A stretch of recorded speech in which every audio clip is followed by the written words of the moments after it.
And is escorted today by his father, Tom Hart, and his mother, Lisa Miller. Are we supposed to be looking at something? Streaming? Number 4, Jared May. Jared is a running back featuring in fitness.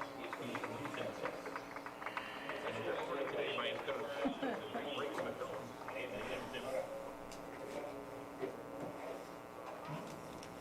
Number 7, Josh Guerrero. Jonathan is business administration. He's from Tulare, California. And is escorted today by his parents, Shauna and Guerrero.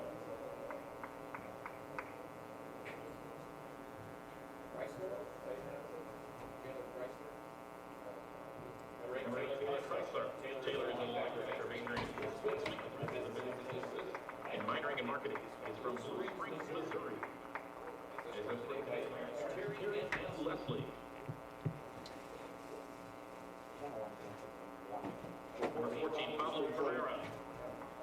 Pablo majoring in graphic design and minoring in marketing. He is from Madrid, Spain. And is escorted today by his friend Dalton. Camera 2 is now camera 1. So, you're streaming? Number 7, Reese, Portugal. Reese is a linebacker in business administration. He's from Keller, Texas, and is escorted today by his mother, Linda Armstrong, and his father, Mark Portugal. Number 24, Dion McClellan. He is a defensive back majoring in business administration. He's from Chicago, Illinois. He's escorted today by his two brothers, Raymond Fletcher and Brian Coates. Number 26, Philip J. Wildridge. Excuse me. Majoring in health and fitness. He is from Jennings, Louisiana. Escorted today by his coaches, Raymond Combs and Andrew Zimmer.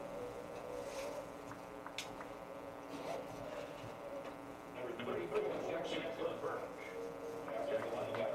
Majoring in physical education. Missouri. And is escorted by his parents, Todd and Becky. Yeah. Yeah. Number 30. Yes. Robert. Still there. Yep.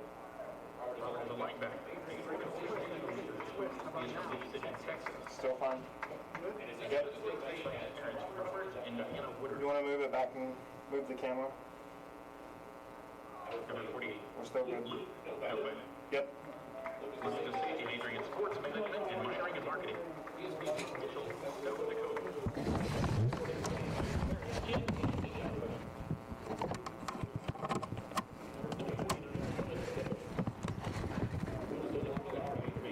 Secondary math education. These are today by his parents, Brian and Daphne Pivot. Apparently the camera works at soccer. Number 50, Moses Sanchez Esteban. Moses is an office of majoring in criminal justice and minoring in technology. He is from California and is escorted today by his coach, AJ. So what we can do, we'll close this for a few more minutes. Number 55, Jalen McQueen. Jalen is a majoring in sports management with an emphasis in sports management. He is from Lubbock, Texas, and is escorted by his parents, Teresa and Kobe McQueen. Number 64, Paul Garcia. Paul is an offensive lineman who is majoring in criminal justice and minoring in sociology. He is from Los Angeles, California, and is escorted today by his coach, AJ. 75, Nick Bragg. He is an offensive lineman majoring in youth and family ministry and minoring in psychology. He is from Springfield, Kansas, and is escorted today by his father, Ross Gregg, and mother, Deb Henry.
3 minutes, probably.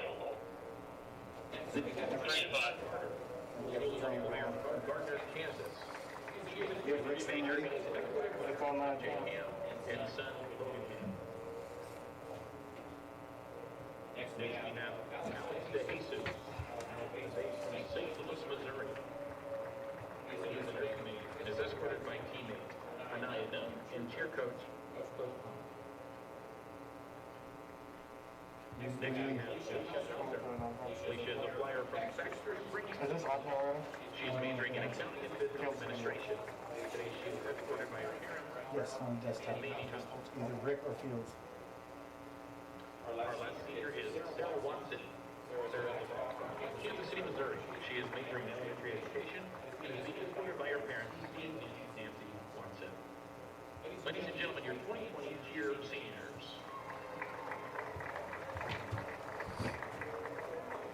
Ladies and gentlemen, at this time, it is our distinct honor to recognize the most senior member of the MNU football family.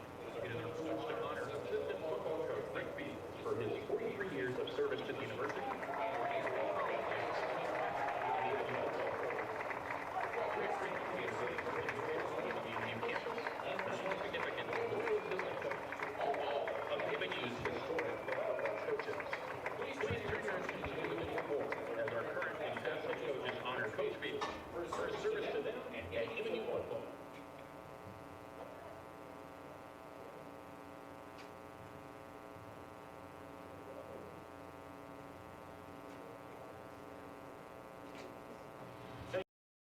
Hey, Coach Fields, I just want to congratulate you on your retirement.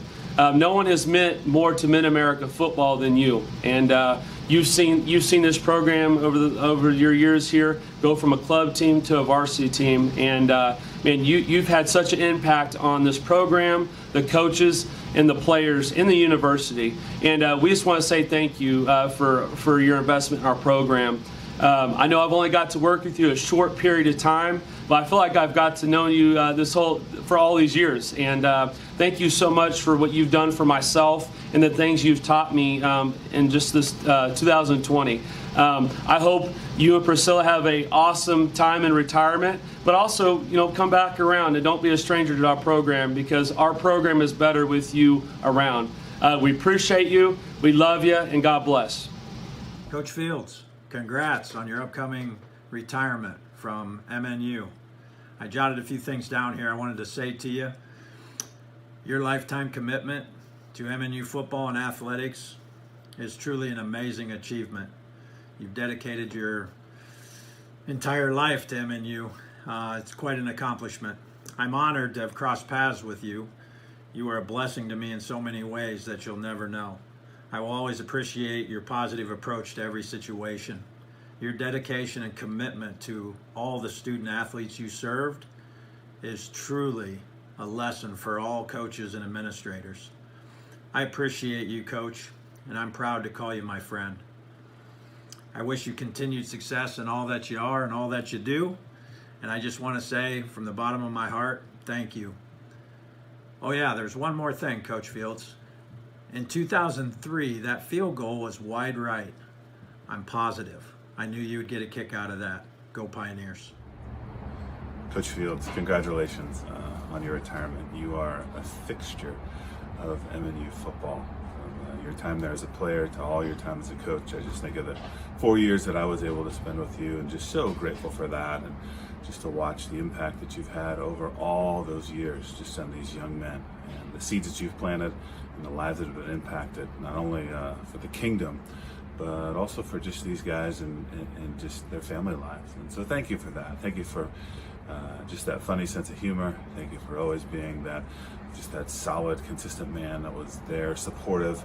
I think of so many great times that we had together, just building a program, building into men, and just being a part of that partnership. And I know every coach that's come through this program at MNU, you've impacted, and you've been there in multiple roles. So thank you for being just that pillar, that consistency. I know that the MNU community will miss you greatly, but you have left an amazing legacy, and I've considered a privilege to have just had a small part of that for those 4 years. I wish blessings on you and your family, and excited for this next season of life for you. Take care, Coach. We love you. Hey, Rick, one of my all-time favorite people. Congratulations on your upcoming retirement. I cannot begin to tell you how much you have meant to me personally as a coach and as a friend. I was blessed to have worked with you for 8 years. You have helped me grow into the coach I am today. You're a good coach and friend, but more than that, you are a great man, a man whose faith is evident in how you carry yourself. You've been an example to me of how to live a godly life, of how to be a true friend, and I'm so thankful for that. But your influence goes well beyond me. The late Billy Graham said a coach will impact more people in 1 year than the average person will in a lifetime. How true is that for your career? The amount of young men that have benefited from having you as a coach is in the hundreds. The ripple effect of those relationships is beyond calculation. Your legacy goes beyond the boundaries of MNU. It goes into the lives of those you have coached, into their children and their children's children. Thank you for pouring yourself into the young men that you have coached. And thank you for helping me become the man that I am today. I truly hope that you enjoy every moment of your retirement. Your work is finished. It is a job well done. Coach Fields, congratulations on your upcoming retirement at MNU, man. I'm so happy for you. I'm happy for you and Priscilla, and got an incredible family in her and Laura, and just we're just so happy for you, man. I can't tell you. They told me, you know me. They told me it can't go past 3 minutes, and I could talk about you for about an hour. So I'm going to try to do my best here. But man, I'll never forget our conversation when I was looking at taking that job years ago when we were at the convention. And here I was asking questions about Mid-American. Lo and behold, I found out later you were vetting me, and that was something that I always cherish is our time together. First of all, I feel like I knew you at the end of that conversation, and I was blessed that when you chose to stay on and coach for me. A lot of people probably know this a little bit, but I don't think everybody knows just all the things you did behind the scenes at Mid-America when things needed to get done, needed to get fixed. You just picked up and went to work. You didn't like the attention, never liked the spotlight, but you've affected so many people's lives there in your coaching and your friendships. And I gained an incredible friend by you, man, and I just couldn't be more happy. Loved our time when we'd be together and people would walk up and ask for your autograph thinking you're a Billy Joel. Of course, you knew I'd probably throw that one in. That's our little inside joke. But again, this is just an exciting time. I can't tell you thank you enough in that for coaching together, just what you did for me, the impact you had personally in my life, just as a true witness of a Christ follower, and I'm most grateful for that. And I still love our friendship still to this day, and can't wait to come back in town when I'm there, where we get to go grab our lunch and catch up. And I just wish you nothing but happiness, and as you move on to the next phase of your life. So Mid-America has been incredibly blessed to have you. I've been incredibly blessed to coach with you, and I wish you nothing but happiness. God bless you, man, and love you. Hey, Coach Fields. I just would like to wish you congratulations on retiring, and just want to thank you from my heart. Coaching with you as an assistant, and eventually as the head coach, you always were a person I could count on, and did everything first class, and just always had great advice, especially for a young head coach. And I enjoyed our 13 years together. And during that time, I can't think of anyone else that loved MNU football more than anybody else. I do have a confession to make. It's probably about 1995, and I was coaching on the defensive side of the ball, and there was a pride drill that was going on, and a defensive coach may have blown a quick whistle, and you kind of got upset. That might or might not have been me. Well, anyway, congratulations, and in honor of you, I plan to have a Pop-Tart with my coffee tomorrow morning. Thank you. There are those times where the words thank you are really not enough, and this is one of those. I'm just so absolutely grateful to Coach Rick Fields for all that he has meant in my life and in the lives, the hundreds of lives of young men that played in the 1980s and 90s. the fact that he's coached every single Pioneer football player is really Cal Ripken-like. It's the Iron Man of MNU football. Thank you, Coach. But more than that, thank you for the way that you did it. Your humility, your desire to make others better without taking the credit has really modeled, I believe, the way that Jesus would want us to live our lives. Again, thank you. Congratulations for all the wonderful years. Keep going and go Pioneers. Love you.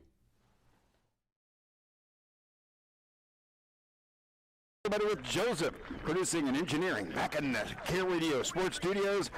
Tom Counts with you here fieldside at the ODAC, the Olathe District Activities Center.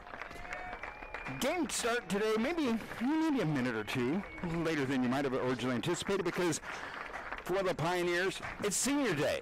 They're taking advantage of the opportunity to recognize their seniors in football and some other fall sports. And they're taking care of that business out here right now on what is an absolutely beautiful Chamber of Commerce kind of an afternoon. 61 degrees as we approach kickoff here today. Crystal clear skies, but very windy. I mean, very windy, maybe an understatement. It is crazy windy. 22 gusting up to near 30 right now, straight from the south. It's got the temperature feeling, instead of 61, feeling more like 57, 58 degrees today. You've got relative humidity, 41%, help keep those skies clear. Some good high pressure, 30.04 today, and a very low dew point, 37 degrees. All that means, it's going to be a perfect day for football. That's what that all translates into. Mid-America leaving the field now after the introductions of seniors and their very supportive families here this afternoon. Pioneers coming into the ball game today, sporting a 1-3 record. They started off the season up at William Penn, and then they had a Clark meeting. Then Bethel getting their first win a week ago against an Evangel team that certainly Mid-America and them in the Evangel go back a very long way. Pioneers had to be quite pleased to come away with that exciting 28-21 win. Tell you what, we're going to take a bit of a break. We'll be back in about a minute here at the ODAC. Raven football coming up shortly.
Michael, do you hear in Olathe, Kansas? The national anthem just completed here, and Mid-America already on the near sideline. Here come the Benedictine Ravens. They will be taking the sideline across the way. It is very unusual, just an anomaly that you have to get used to in this 2020 football season. When you look across the way, typically in the visitors section, okay, they've got very nice, very spacious seating, not one person. They do not allow for visiting fans to come here today, and as a result, it's just so odd to see all those bleachers, no one in any of them.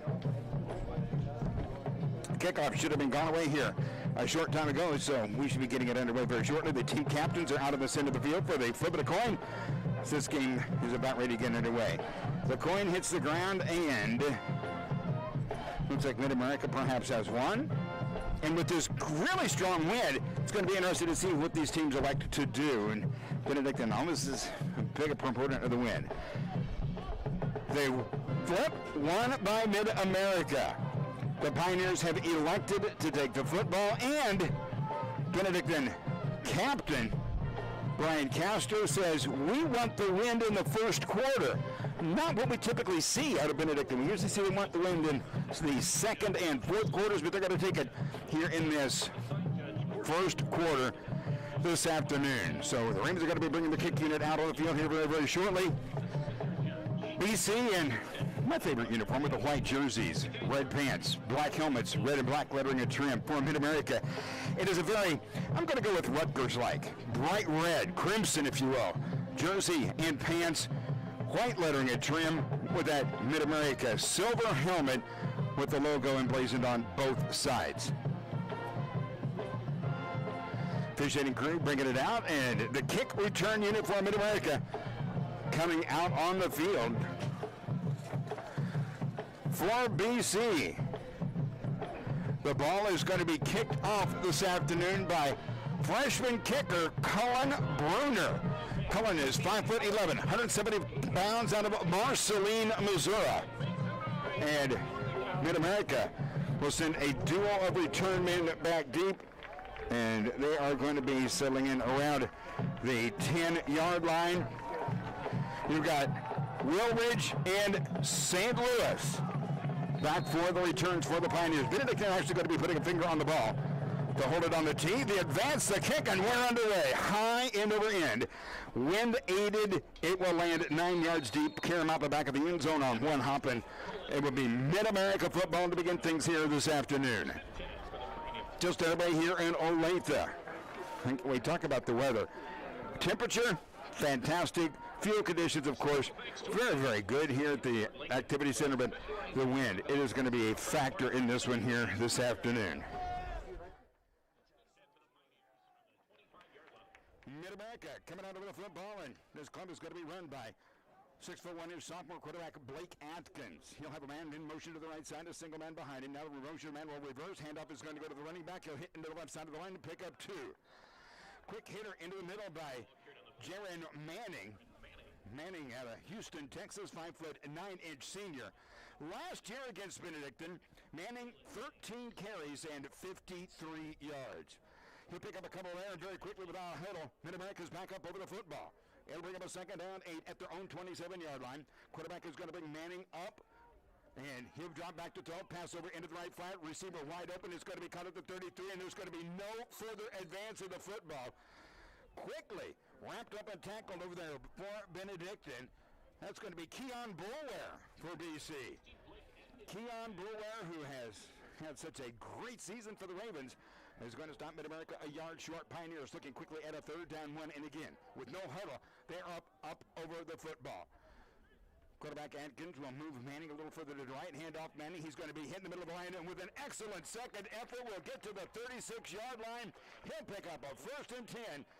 And the Pioneers will advance the chains. He's running against behind an outstanding offensive line, and on that run, right tackle Zach Mack out of Austin, Texas, 6'2", 290 pounds, the lead block on the play. 1st and 10 at their own 36. Mid-America is taking the opening kickoff. Quarterback is going to play action, go over the middle, hit his tight end. It's going to be a nice little pass, complete for another 1st down, and a gain of 11. And again, it's Bulware on the tackle floor. Benedictine bringing down Colby Harden. Colby, a name that we're going to be talking about a lot this afternoon. He is the leading receiver for Mid-America. Last week against Evangel, 5 catches, 123 yards, and a touchdown.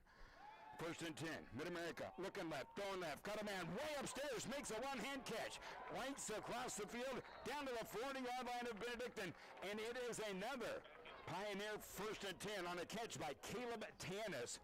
Tyler Tierney with the tackle for Benedictine in the Ravens secondary. Tannis, a freshman out of Van Horn High School in Independence, Missouri. 1st and 10. Pioneers have taken the opening kickoff, moving it briskly downfield. Handoff is going to go to the running back. No, quarterback is going to keep it. He'll boot left, picking up big yardage, gets to the 1st down sticks, and then makes that feet-first slide into second base. It's going to be another 1st down. No, they're going to say it is just short. And we've seen quarterbacks have so much trouble with this. They start the slide, and it is the point at which the ball is when the slide begins. So he's going to be about a yard short at the Benedictine 30-yard line. New running back checking into the game is going to be Willridge. He'll shift over to the right side. Quarterback Atkins is going to hand it off. No, keep it himself. Duck into the middle. Pick up a first down. Getting him up 3 yards. He's at the Raven 27-yard line. The tackle for Benedictine by James Mullen, the defensive end on the left side. Clock running along. We're only 2.5 minutes into the game.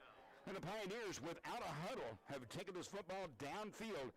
And they have it 1st and 10 at the Benedictine 27. 6'1" sophomore quarterback Atkins. Hands off running back. He'll hit the middle of the line, be caught from behind, and dragged down after about a 3-yard carry. Inside the 25 down to the 24. Mid-America with a 2nd down 7.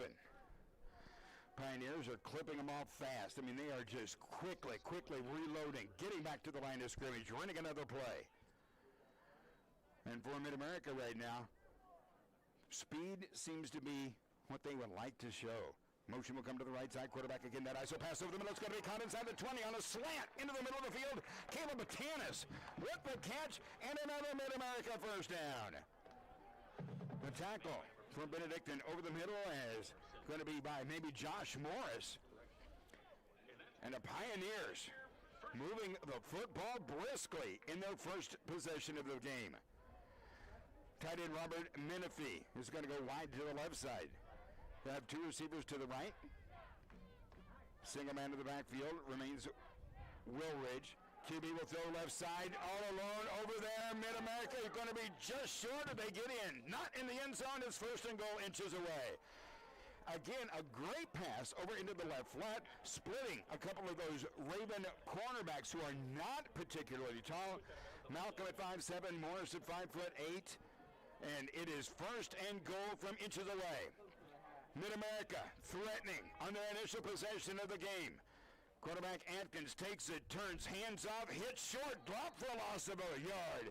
How about that tackle by James Mullen? And Wellridge tried the middle, found it going really tough, and now he's going to come out of the ball game. It'll be Jaron Manning back in, the starting running back for the Pioneers.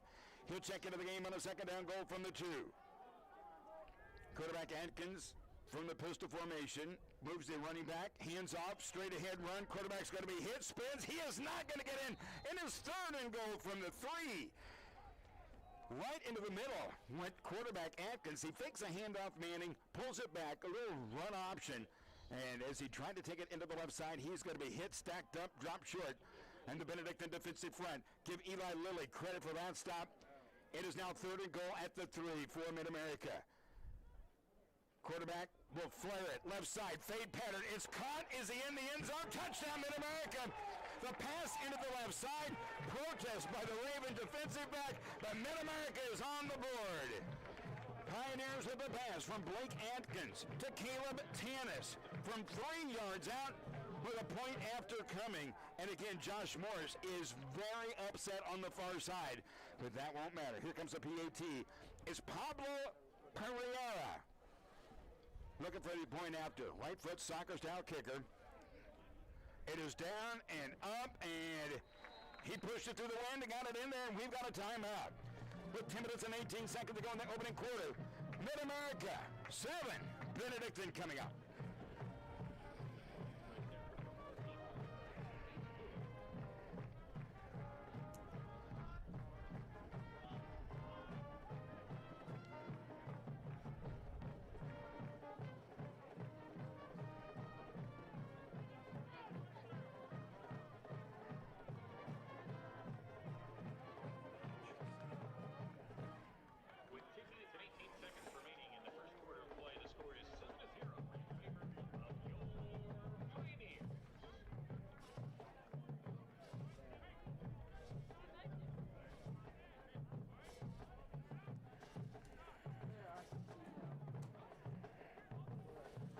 Can't see anything, can you?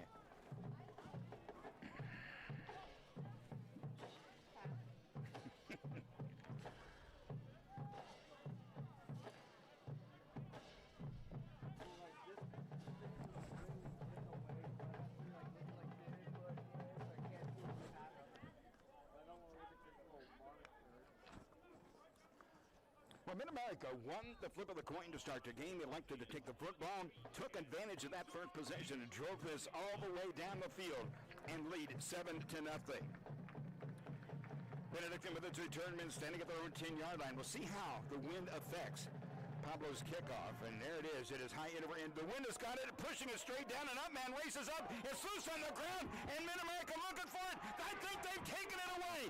The ball went straight up. It landed at the 50, rolled around. The Raven up men were looking to block. The Raven deep men were running up trying to get the ball. No one was paying attention to the football. No one knew where the ball was, and Mid-America has recovered it at the Raven 40-yard line. 10-14 to go in the first quarter.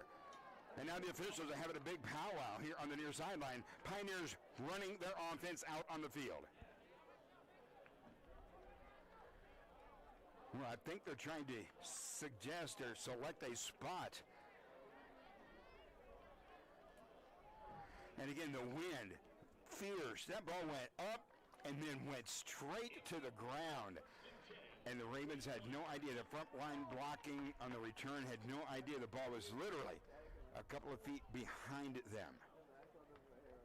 It is going to be 1st and 10 Pioneers. They lead 7-0. They've got the ball at the Benedictine 41. The Ravens have not touched the football yet this afternoon. Quarterback Blake Adkins moves his running back to the left side. That's going to be Woolridge. And we've got penalty markers all over the field. Let's see what this is going to be called. Apparently we do not have microphones on the officials here at the ODAC this afternoon. It is going to be a false start on the Mid-America offense. That is the first Pioneer penalty of the afternoon. Mid-America already with 75 yards of total offense today, 58 of them passing yards. QB will pass again over the middle, and this time the slant is going to be broken up. That is the 4th time they have run the same play. This time to Kobe Harden, Jordan Malcolm for Benedictine with the coverage. What they're doing is they're just sending the receiver down about 5 yards and bringing him across at about a 45-degree angle across the field and getting him in front of and inside that. Cornerback, the quick pass over the middle is going to be caught. The tackle might be immediate, but at that point it's already a gain. That one is incomplete. It's 2nd down 15. QB's back, looking left, goes over the middle. It's going to be caught by the tight end. He'll get 5, and back to the original line of scrimmage goes Robert Menifee. Jordan Malcolm with another tackle for Benedictine. Now, do you see any kind of a theme? Against whom do you think Mid-America is hoping to throw the football so far today? Robert Menifee's out of Houston, Texas, out of Eisenhower High School. Last week, he only had 2 catches for 19 yards. It is now 3rd down 10. Mid-America quarterback with all the time in the world. Pass over the middle. It's going to be caught at the 20, at the 15. Dragging a would-be tackler downfield at the 10-yard line. It's 1st and goal, Mid-America. I'll tell you what, the Ravens not making a tackle. They're just jumping on the back of a defender. And for Benedictine, Josh Morris, again, very unhappy. He was unhappy he was passed against earlier on the other side of the field. And this time, he is so much smaller than that receiver. He just jumped on. Now we're going to have a personal foul, roughing the passer against Benedictine. And so along with that yardage, additional penalty yardage is going to take this thing halfway to the goal on the Pioneers. You're looking at a 1st and goal at the 5-yard line. 9.5 to go here in the opening quarter in Olathe, Kansas. It has been all Mid-America in the early minutes. Blake Atkins will bring him up to the line of scrimmage. Receivers, 2 to the right and 1 to the left with the running back. Woolridge behind him. QB's going to have a tight end set up on the right side. Motion will come to the right out of the running back spot. And he will look right, throw right, has his man open, caught at the 5-yard line, breaks a tackle, goes in, untouched. Touchdown, Mid-America. That time, they beat Keon Boulware, and the Pioneers go up 13-0 on a 5-yard touchdown pass from Blake Atkins over to the right side. Mid-America moving the football, and short passes against the Raven corners are working for them. Now the PAT. Taking his time, and again, booting into the wind. Down and up and good. We're taking a break. We're at 9:20 to go in the opening quarter in Olathe, Kansas. Early on, it's all Mid-America. Pioneers 14. Benedictine has not touched the ball.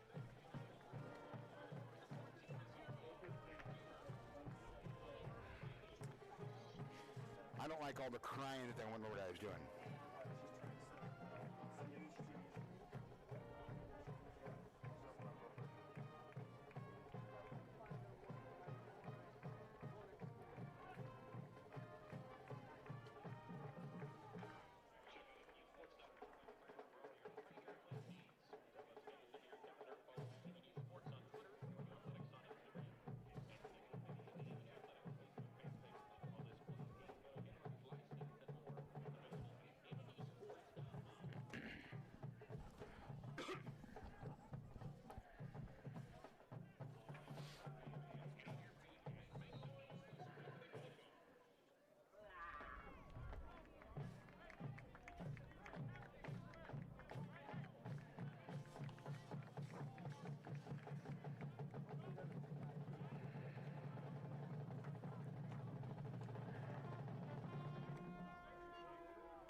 Well, a miserable kick last time by Mid-America proved to be a huge benefit for them. The Ravens learned their lesson on the second kickoff, which was exactly a carbon copy. Went up, straight down, but this time Benedictine called for a fair catch made by Connor Walker. And Connor's going to catch the ball, and the Ravens are going to begin their first series of the afternoon at their own 30-yard line. They trail 14-0. Still 9:20 to go, no time, having run off the clock yet. And here comes the Benedictine offense. It will be 6'3" junior quarterback Luke Leskowski to run the BC ball club. Little wraparound handoff into the left side. Short yardage, Rayshawn Mills. They're going to give him a couple of yards on the carry into the left side where it's Reese Portugal, outside linebacker for Mid-America, making that tackle on the play. Second down, 8, Benedictine. Leskowski got the start last week over in Fayette, Missouri against Central Methodist, and early in the game got banged up a little bit, came out, did not come back in. But he's out there today with the start. It's second down, 8. Handoff again to Mills. Rayshawn gets across the 40, up to the 42, maybe 43-yard line, taking it off the right side. Once again, Reese Portugal. Last week against Evangel, what an afternoon. He had 12 tackles in that game. Coming into the game today, 25 tackles on the season, 1 tackle for a loss this year. Ravens facing a third down 3. BC at its own 42-yard line. Clock rolling along now at 8:15 to go in the opening quarter. Wide to the left side. Ravens also going to go 2 to the right side. Mills on the right side of the quarterback. Luke is back to throw. Leskowski pass left side. It's going to be caught by the tight end. He has trouble hanging onto the ball. Juggles a little bit, but then is able to cover it up. And for Benedictine, the catch by Alex Blake is good enough for first and 10. Jackson Burke with the stop for Mid-America. How good for Raven fans to see Alex Blake back into the game. Alex has been banged up, and he has not played for a while now. And he is back. First and 10, Benedictine at the 47. Quarterback back, play action. Looks right, throws right. Hits Blake again. He'll take it to the 45-40, down to the 39-yard line. Alex Blake, the catch, the carry. Benedictine will advance the sticks once more. A 16-yard gain. Hayden Scott making a stop. He's a freshman out of Springfield Glendale High School. So the Ravens showing an ability to move the football as well on this, their initial possession of the afternoon. We're approaching the midpoint of the opening quarter, 7.5 to go. 14-0 Mid-America in front. Again, one receiver each way now for the Ravens. BC goes to the I formation, handoff. Here comes Rayshawn. He's at the 35. Rayshawn to the 30. Drags a defender to the 25 and down at the 24. Another first and 10 for the Ravens on a 15-yard sprint by Rayshawn Mills. The officials moving the chains, and Benedictine, much like the Pioneers, quickly wanting to get back up over the football. They can't get those sticks set quickly enough for the Raven offense. BC wide to the left side now. Going to be Bouteau, wide left, slot left. Blake, QB, hands off, running back, dancing into the middle of the 20, bouncing outside 15. Rayshawn, he's at the 10-yard line, first and goal. Benedictine at the 8. Rayshawn Mills just rockets to the outside, hits for the corner. Did not have the angle to turn it up and try to catch the pylon, but he is going to have Benedictine with a first and goal in the Raven offense. Wynn is down the field for the first time now, able to move the ball. That was a strong safety. Riley Ray with the stop for Mid-America. Ravens with the ball. They're going to spot him down at the 9. Rayshawn Mills carrying well in his first possession. Buteau is going to be a wing to the right side. You've got Bouchard, slot left, wide left. Blake, quarterback is back to throw. Fires one, bullet over the middle. It was just too hard, right through the hands of Austin Buteau. It was dead on, straight at him, and he just could not hang on. It was thrown pretty hard. It will bring up for the Ravens a 2nd and goal, but Buteau open, midpoint of the end zone. Couldn't quite get a handle on the football. Mid-America defensively hands on hips, looking over to the near side, and the Pioneer sideline getting the defensive call, and the Ravens are coming out over the football. Bring it up, 2nd down goal. Still to the 9. QB with a handoff. Here's Rayshawn. He'll start right, cut left, down to the 5, 4, 3, 2. Rayshawn Mills at the 1-yard line. Ravens with a 3rd and goal a yard away. 8-yard carry where Reese Portugal makes a stop for Mid-America. Benedictine threatening here.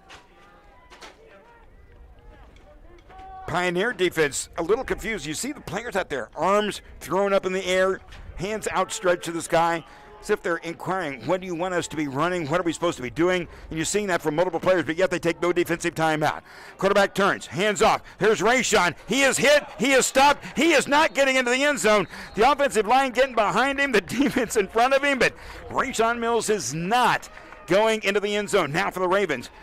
This is going to be an interesting call. It is 4th and goal, trailing by 2 touchdowns. 6 minutes to go in the opening quarter. Do you leave the offense on the field down inside the 2-yard line? And they do. Benedictine, with faith in its ability to push this football a couple of yards, brings him up. KJ Hart is in. He'll be at the fullback.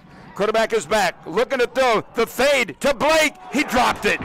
Alex Blake had it in his hands and could not hold on, and the Ravens come up empty. Mid-America's defense, it bent all the way to the 1-yard line, but the Ravens unable to score on 3rd and 4th downs, and it will be 1st and 10. Mid-America, they have held the Ravens scoreless. They have their ball, the ball back to the wall. Down at the 1-yard line. They will begin this series with 5:40 to play in the opening quarter, leading 14-0. Pioneer quarterback Blake Atkins will bring him up over the football, and it's going to be, again, Jerry Manning, the running back, directly behind the quarterback, gets the handoff. He'll go straight ahead and get to the line of scrimmage and nothing additional. It'll bring up a 2nd down, 10, still inside the 2-yard line. Pioneer crowd is really pretty good size. A lot of people. And again, just the oddness of looking across at what is normally a throng of Benedictine fans who come in from the Kansas City areas and love these games down here. Not able to come today. And before the handoff is made, we've got penalty markers coming from both sides of the line of scrimmage. See what the call is going to be here if they got the thing working. No microphones yet at the ODAC, but the official indicates it's going to be another false start by Mid-America. Pioneers commit their 2nd penalty of the game, but this one's not going to be too long. Halfway to the goal, about a yard, and it's going to be now at the 1. Mid-America looking now at a 2nd down call. Call it 2nd and 11 from inside the 1. Atkins takes his time. Long count. Receivers out of the way, and he's back at the back of the end zone. He's throwing deep down the left side. He's got his man caught over the shoulder at the 30-yard line. And again, they beat the Raven corner coverage. Jordan Malcolm, he's getting picked on today. And Mid-America is moving the football. 1st and 10 on that pass of 31 yards. It's a Mid-America 1st down at their own 32. Trips will go to the right side for Atkins. Ravens defensively are going to have to make some kind of adjustments. And one thing that they had hoped to do today, and they absolutely have not, put any pressure at all on Atkins. He's got all day, all the time in the world. You got to wonder how they're keeping Brett Shepardson out. Here's a pass over to the right side. Caught at the 25-yard line, getting a block at the 30. Up at the 33 and slung down there. Ravens are going to make the tackle over on the near side. Making a stop for Benedictine. It's going to be Zach Gill. Carried on the play by number 19. Short gain on the play. Matter of fact, they put the ball down and they say no gain on the play. I'm going to call this a second down 10 for Mid-America with 4:20 to play in the first quarter. Leading by a couple of scores, Pioneers with the ball at their own 32. Long count quarterback again, a straight ahead run. Running back dumps back into the middle. He'll get across the 35 up to the 40. He's going to be very near. First down yardage. A nice run by Manning. Eli Lilly for Benedictine, the big senior out of Bishop LeBlond, with a tackle on the play. And is it enough? It is. They're going to move the sticks again. And Mid-America with another 1st and 10. Pioneers, 9 rushes, 18 yards, but they have been huge yards. That is their 10th first down of the game. Another running play. Hand it off into the middle and up to the 45-yard line. A quick pickup of 3. So the quick analysis is this, as Manning for Mid-America asks to have himself come out of the game. For Mid-America, running the football has been very difficult. They're getting little, when any, yardage. Passing the ball is where they're having success, particularly against the smaller Raven corners. Quarterback is back to throw, and he'll hand off. Little sweep will go to the left side. Running back tries to turn the corner. He cannot do it. Willridge looks for the edge. It is not there. It'll make up a 3rd down 7 for Mid-America. We're down at 3:20 to play in the first quarter. Pioneers with a 2-touchdown lead. Back to the line they're going to come. Big defensive play for Benedictine. Mid-America going to throw the ball, and the QB's back, looking for that slant. Now rolling right, gets a man out of the backfield. He's got it with tons more. 45, 50, 40, 35. Hit and down at the 32-yard line. And again, Benedictine, 0 pressure on Blake Atkins. He can look, he can scan, he can check down. Finally, taking the last option. The man coming out of the backfield, Keon Bulware, made what is very likely a touchdown-saving tackle. It's 1st and 10, Mid-America at the Raven 32. Here come the Pioneers. Atkins has Willridge behind him in the backfield. Will keep it himself. Goes to the left side and will feet first slide down, picking up 2 or 3 yards.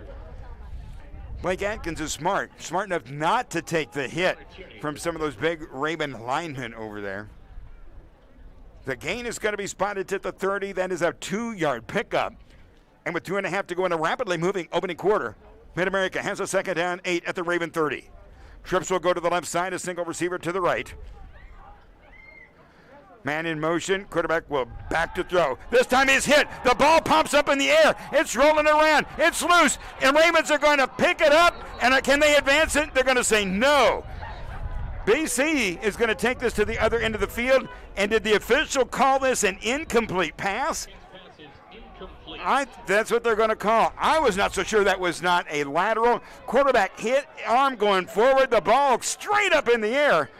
And when it hit the ground, the Ravens scooped, and they thought they were going to go the other way. Connor Walker was going downfield with it. But instead, Mid-America will look now at a that should be 3rd. Should be 3rd down and 8. The down box on the field across the way is incorrect. It is 3rd down 8 at the Benedictine 30.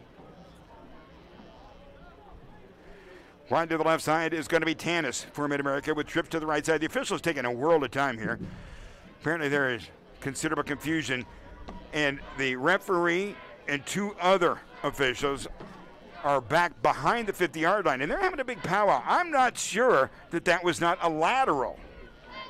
And I think that they are not sure if it was a lateral. And now they're going to give the football to Benedictine. There you have it. They will say it was a lateral. It is Raven football. And the umpire's racing over to the near side to talk to Mid-America head coach Paul Hansen, the first-year head coach, and explain to him what and why that call was made. But for the Ravens, the defense, the first time they got pressure on the quarterback, forced the turnover. Here comes the Raven offense. They've only held the ball 1 time in this first quarter, drove it down to the 1-yard line, and came up short. It is 1st and 10 Benedictine, and they're going to give it to them at the point of the recovery, and that is the Mid-America 48-yard line. So from the line of scrimmage where that ball was picked up, about 17 yards back. Ravens 1st and 10. Quarterback Laskowski, jet sweep left. Looking for the corner, 50, 45, and some pretty short yardage by Damon Wygand on that carry. Trematt Pledger, free safety for Mid-America, was able to come up, make the pursuit, stretch the play, and bring him down. A gain on the play of about 5 yards. Second down, 5. Benedictine, 2 minutes ago in the first. College football here this afternoon, and with a minute 45 and rolling along, the homestanding Mid-America Pioneers lead 14-0. BC goes motion right. The handoff again will go to the sweep man. He'll cut into the middle, get held up, go down to the 40-yard line, pick it up 3 more. It's a 3rd down, 2. And again, Damon Wigan, tackled this time by Reese Portugal. What they are doing with this play is they're bringing Wigan in motion. They've got him set up in a slot. They bring him in motion across the front. And as the ball is snapped, Luke just hands off to him. That little sweep, that little jet sweep, if you will, around to the side, trying to utilize the speed of the running back plus the advantage of having him already in motion and a little inertia going. It is 3rd down, 2 Ravens at the 40-yard line of Mid-America. The handoff, Mills, right side. He'll break a tackle, needed 2, got 3, and the Ravens will keep the ball.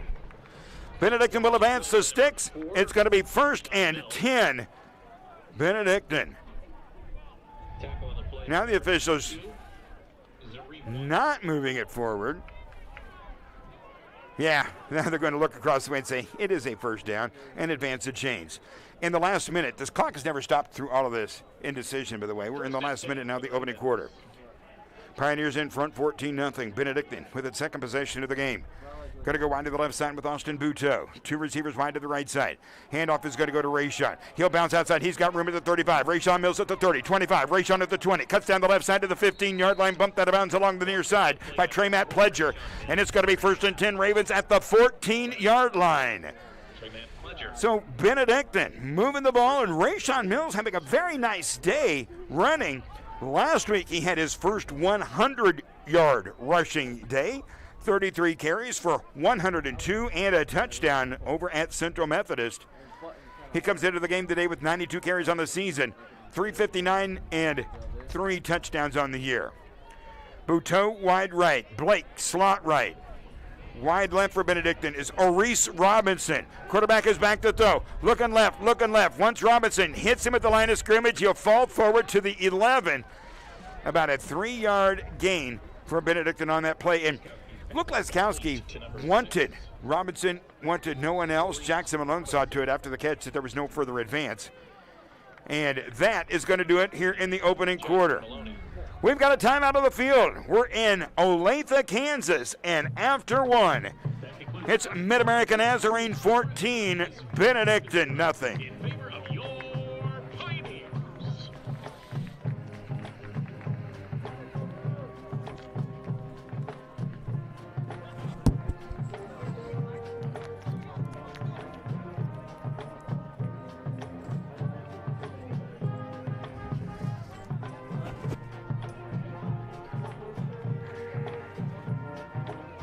Something wrong?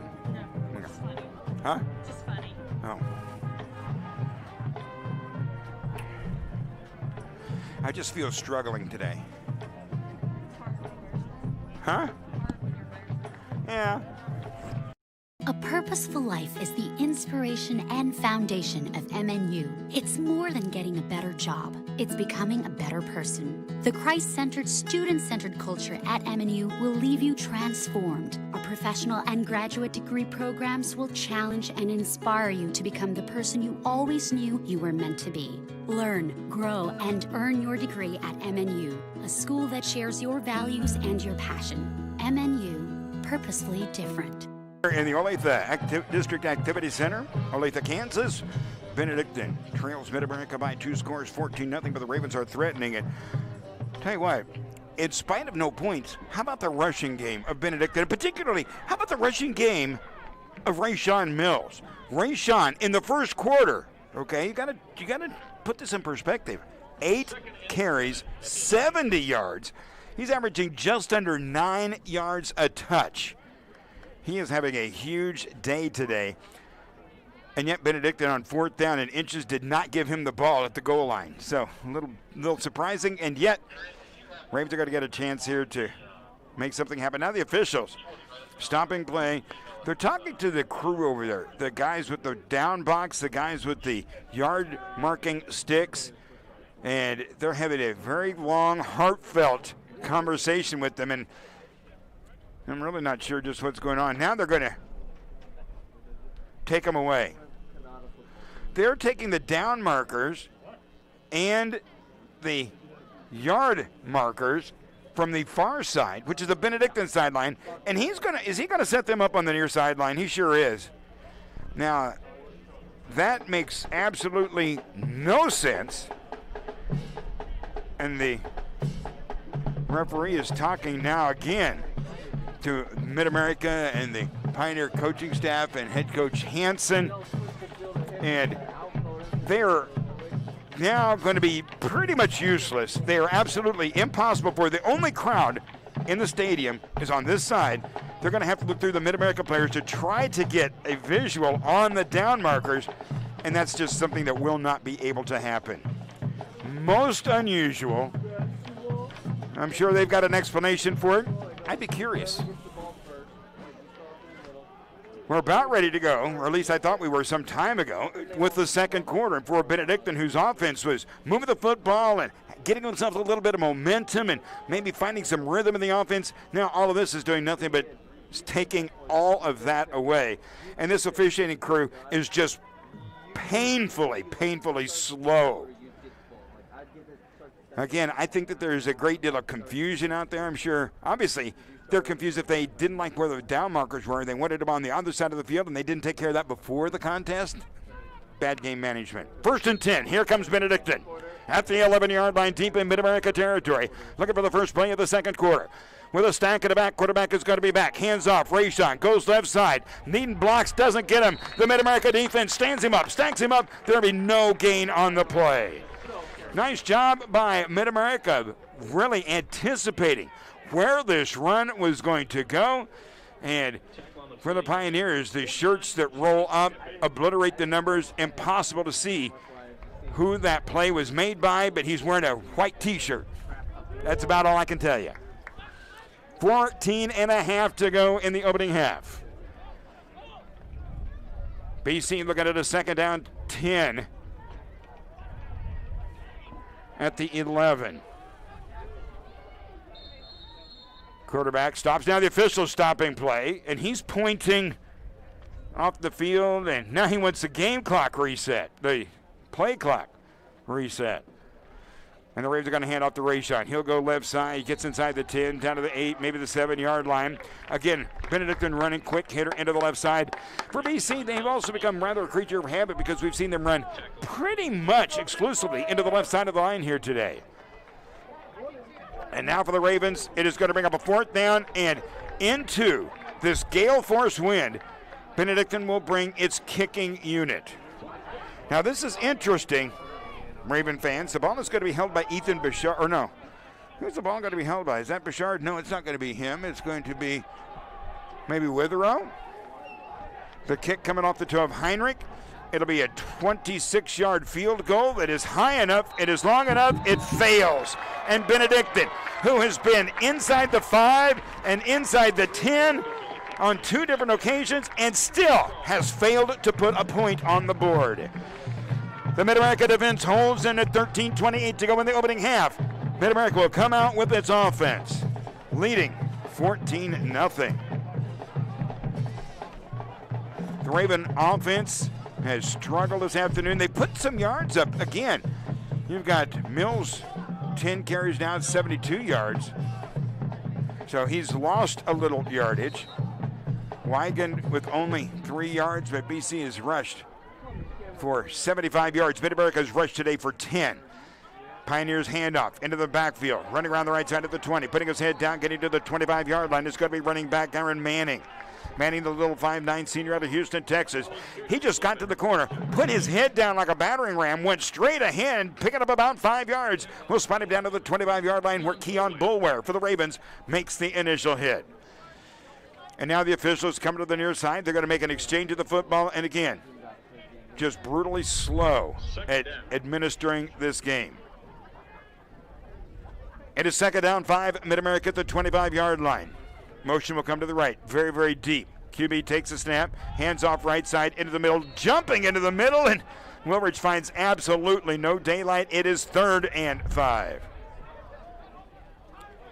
That's a difficult way to pick up yardage. Keeping your feet on the ground and driving and running into the middle will get you more than leaping into the air and just kind of hoping for the best, particularly at your own 25-yard line.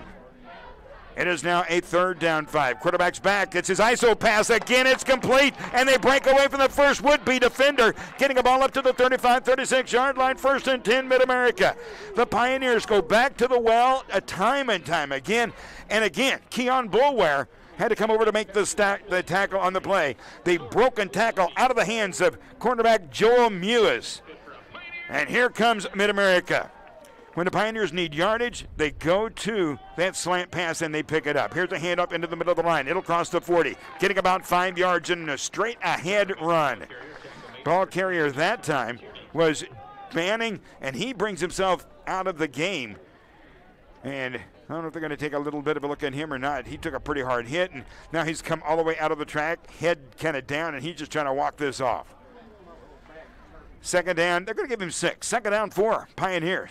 Hand off to the new running back. No, the quarterback is going to keep it boot to the right side. He'll pick up a 1st down and more to the 45, 50. Be hustled out of bounds into the Benedictine sideline at the Raven 47-yard line. Nice run, Blake Atkins. And the Pioneers continue to roll up yardage.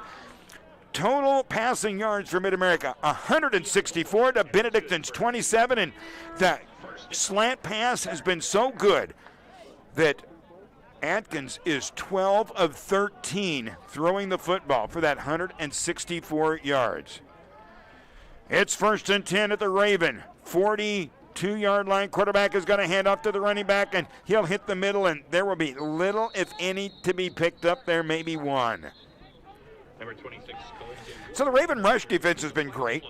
Shepardson was the first guy in there on a tackle. That's the first time we've called his name today. And again, Benedictine is not getting Brett to have pressure on Mid-America's backfield. So the Pioneers really not running the ball well. They are throwing well, not deep, not the 9s. They are throwing the 4s, 5s, the slants, the curls. Holding against the Pioneers. And we're going to have a penalty. I did not even see the marker out there. It's going to be holding against Mid-America. So for the Pioneers, their 3rd penalty of the afternoon. And it is going to be marked back inside the 50, inside the 45, back to their own 43-yard line. And I've just got to find the down markers now in the mirror to players on the Mid-America sideline. It's going to be about 1st and 20. QB, play actions, hands off. There's running room, 45, 50, putting his head down into Raven territory at the Benedictine 48-yard line. The ball carried straight ahead, and tell you what, little Jerry and Manning showed no fears. He went in the middle with the big guys. Davion Drayton will make the stop for Benedictine. And it's going to be a gain of the lost yardage from the penalty, leaving Mid-America looking at a 2nd down 10. Long way to go in the opening half. Still 10 minutes and 40 seconds ago. Atkins looks to the near sideline. First-year head coach Paul Hansen, also the offensive coordinator for the Pioneers. QB, ISO pass over the middle. He's got his man wide open and missed him. He had Mikhail Bonham wide open to the 25-yard line. He had a step plus on Davion Drayton. He would have scored had that pass been on the dot. It was not. They did not. It is now 3rd and 11. Pioneers in Benedictine territory at the Raven 48-yard line. And again, that pass over the middle for Mid-America working so well. They've got Shepardson up now. Kind of where you have the tight end or the defensive end on the right side. He's back to throw. Quarterback stepping up. And there it is. Who made the sack? You bet. Brett Shepardson for Benedictine. Shepardson lined up, maybe the first time all day, at the line of scrimmage. You could see he was going to rush from the outside. They brought over a tackle to try to block him. That only worked for a moment. Shepardson gets around him, brings down Blake Atkins, and Mid-America is going to be forced to punt the football away. It is going to be their first punt of the afternoon. The ball right on the 50-yard line. The snap back with the wind at his back, nearly blocked. It is going to bound to the 15, take a high hop, and the Ravens are going to let it die at the 5. It rolls down to the 1, and A poor job at getting downfield and covering up the football by Mid-America allows that thing to carry him into the end zone. Had he not tried to dive on the football, Mason Pace would have been able to see that thing roll down. He would have died about the 1 or 2. But for Benedictine, a break, and the offense returns to the field. Ravens trailing in this one with 9:40 to go in the opening half, 14-0. For Benedictine, Mid-America's got double the offensive yards, 203 to the Ravens, 102. Passing yards, Mid-America 164, Benedictine 27 passing yards. And what maybe was the deal breaker on that particular possession was the penalty. Now, Ravens are going to keep the ball. Quarterback will take it to the right side, boot up across the 25 up to the 30-yard line, and Ethan Bouchard is running the ball, and he's running the ball club. Ethan Bouchard, okay, we talked to Coach Wilcox. Ethan Bouchard was recruited to Benedictine as a quarterback. At that time, they had Schaefer Sheets. Schaefer Sheets, he had years ahead of him. Ethan was going to be sitting on the sideline behind him, so they utilized his great athletic skill, brought him out to a receiver spot, and now this week with injuries to their 2 quarterbacks, they've got Ethan with the ball. He'll hand off into the right side of the line, gets it to Rayshawn Mills across the 35 up to the 36-yard line. A gain of a half a dozen for Rayshawn. Again, Reese Portugal, the outside linebacker for Mid-America with a stop. So in the issue of trying to find a quarterback, somebody who's healthy and play the spot, Coach reached out and said, Ethan, you were a quarterback in high school. We brought you here to be a quarterback. Would you work with the quarterbacks this year? And Ethan, he's a team guy. He said, sure. Coach, what do you need? And he's out there now running this Benedictine offense. Snap was a little bit high. Bouchard goes up and gets it, keeps it himself, ducks into the middle, and he's going to pick up 2 or 3 yards on a 2nd down 5. Ravens are going to have it up to their own 37-yard line. Clock ticking along at 8.5 to go in the opening half. Now, Benedictine, look at this. Now they're going to bring Laskowski into the game. They're going to take wide receiver Reese Robinson out. So does that mean Laskowski is going to take the snap and they'll just leave Bouchard in and make a receiver out of him? And that's exactly what's going to happen. Ethan Bouchard will be playing offensive line before this is over. He could do all of it. It's a 3rd down 3. QB's back. Laskowski rolls right. Going to turn up the corner. Working for the edge. He's got the 1st down. It was a foot race between Laskowski and Duval Green. And Green is the guy on the near side that chased him out of bounds. Green over here we'll give Jackson Barrick some credit on that tackle as well. 1st and 10, Benedictine. Laskowski just running it out and picking up that 1st down. 3 to the left side for Benedictine. Buteau, Bouchard, Blake. Hand off left side, but Rayshawn will get nothing. He tried to go outside. There was nowhere to get. And again, Jackson Barek, the leading tackler on this Mid-America defense. Last year, 9 tackles against Benedictine. Coming in today with 41 tackles on the season. 2.5 tackles for a loss this year. 7:17 to go in the opening half in Olathe. Mid-America out front 14-0. Benedictine with the football. Quarterback is Luke Laskowski. He's back to throw again. Rolling right, looking downfield. Has a man. He's got Blake. He'll catch it at the 45, down to the 40, down to the 39-yard line. Blake with the catch, and Alex out of Blue Valley North High School. That's not so far from here. With the advance and another BC 1st down. Strong safety, Briley Ray with the tackle. Ravens moving the football. Last year against Mid-America, Alex Blake had only 2 catches, but 2 catches for 68 yards. Buteau is wide to the left side. Quarterback's back. The handoff to Rayshawn. He'll try the right side. No. The defender drops a shoulder right into the helmet of Rayshawn Mills, who jumps up and is okay. Very aggressive tackle, and for Benedictine, the gain of 1. 6.5 to go in the opening half. Benedictine going from left to right across your dial here in the 2nd quarter, going directly into that 25 and gusting higher mile-an-hour southerly wind right in their face. We're up in the low 60s temperature-wise. Quarterback is back. He's got a man, and it's thrown behind Buteau and incomplete. Laskowski had plenty of time. He found Buteau cutting across about 15 yards deep and just threw the ball behind him. Austin spun around, tried to make a catch, but really had little chance at that. When it stops the clock with 6:02 to go in the half. Ravens now 3rd down 8. They're at the Mid-America 37-yard line. Benedictine has moved the ball into Mid-America territory a couple of times inside the 10, and this time they're inside the 40. No points yet in the day. Back to throw again, quarterback pass over the middle into a lot of traffic. It's picked off and juggled and caught. It's taken away by the Ravens. Down the right side, Alex Blake, touchdown BC. It was tipped by one, Jonas Pippett. It was tipped by another defensive back, and they could not pull it in, but Alex Blake did. He got it, rumbled to the end zone, and Benedictine has its first points of the afternoon with 5:52 to play in the first half. Heinrich has missed a field goal from about this range a short time ago. He's in again for the PAT.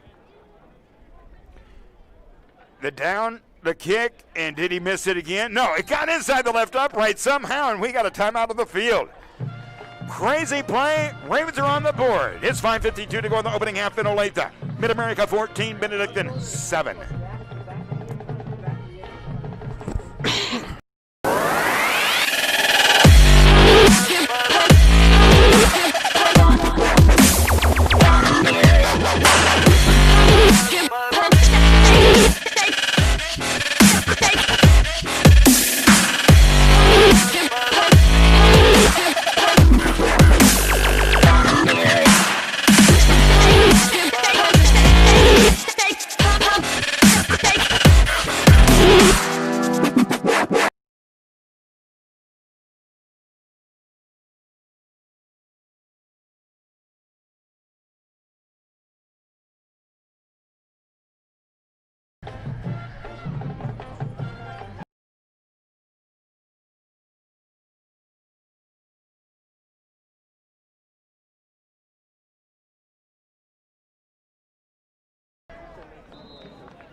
Into the wind, the Benedictine kick is away. Helicopters straight down to the 25-yard line. Hit by the first man and tackle by the second at the 30 for the return. And here will come the Mid-America offense.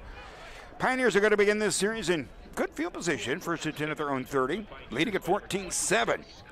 But again, on a circus play, a highlight reel play, Benedictine gets its first touchdown of the afternoon.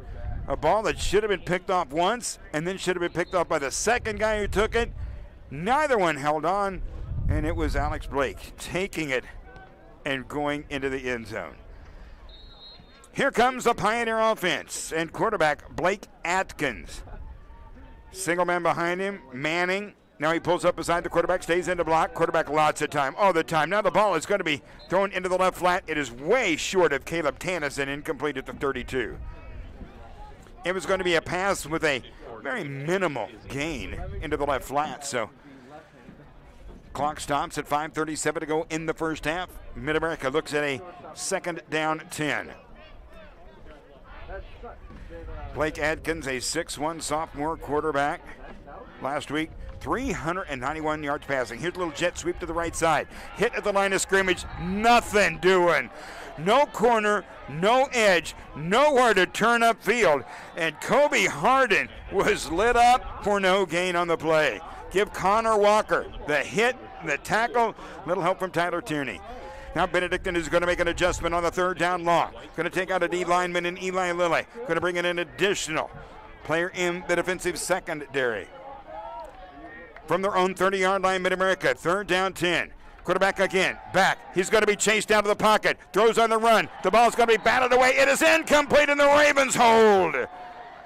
Benedictine allows no yardage on 3 downs, and Mid-America will be forced to punt for the 2nd consecutive possession.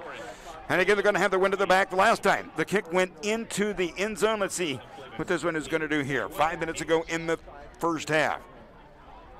Ravens are going to send their return man back deep for Benedictine. That is going to be Austin Buteau.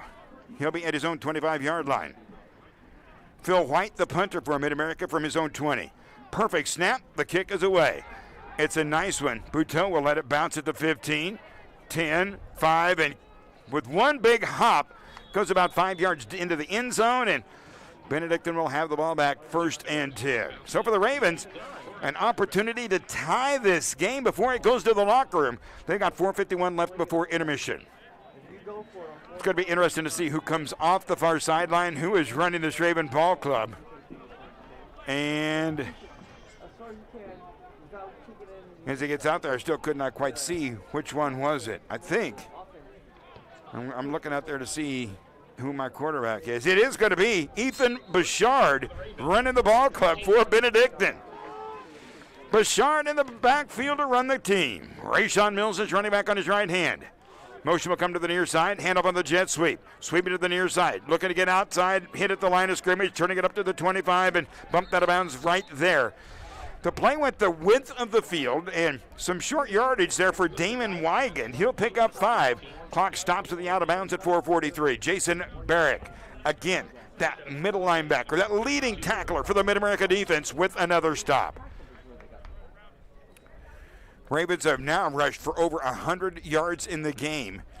Mid-America has rushed for 39. It's the Pioneer passing game early on that has been the difference here. Mid-America with 5 defensive linemen. Quarterback Bouchard back to throw now. He's going to run quarterback draw. 25, 30, 35, 37, 38, 39-yard line. Bouchard!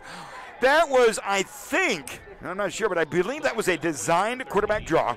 Dropped back, looked to throw, and then using his great running skills, the senior from Concordia, Kansas, one of the 3A Panthers, runs straight ahead and picks up the 1st and 10. How about that? Last year against Miss Mid-America team, Ethan had 3 catches for 88 yards and a touchdown. This year, he's running the ball club at the quarterback spot. 1st and 10 Ravens at the 38. 4 minutes to go in the half. Wraparound handoff. Rayshawn hit and dropped in the backfield. The tight end did not make the block, and Jonas Pippett just blew by, went into the backfield, and it's going to be a loss on the play of about 4. 2nd down, 14, Benedictine from their own 34-yard line. 3.5 minutes left before halftime.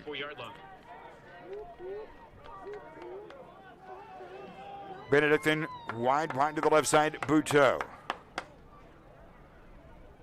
Tight end is on the right. Bouchard looking to throw in now. Not Bouchard, back into the game is Leskowski, and now we have a penalty. And we'll see what this is all about. The penalty laying on the far sideline across the way. It's going to be a false start against Benedictine. So for the Ravens, a penalty costing them some yardage. It is only their 2nd penalty today. They had 1 penalty earlier for 5 yards, and now for BC, it will be a 2nd down call.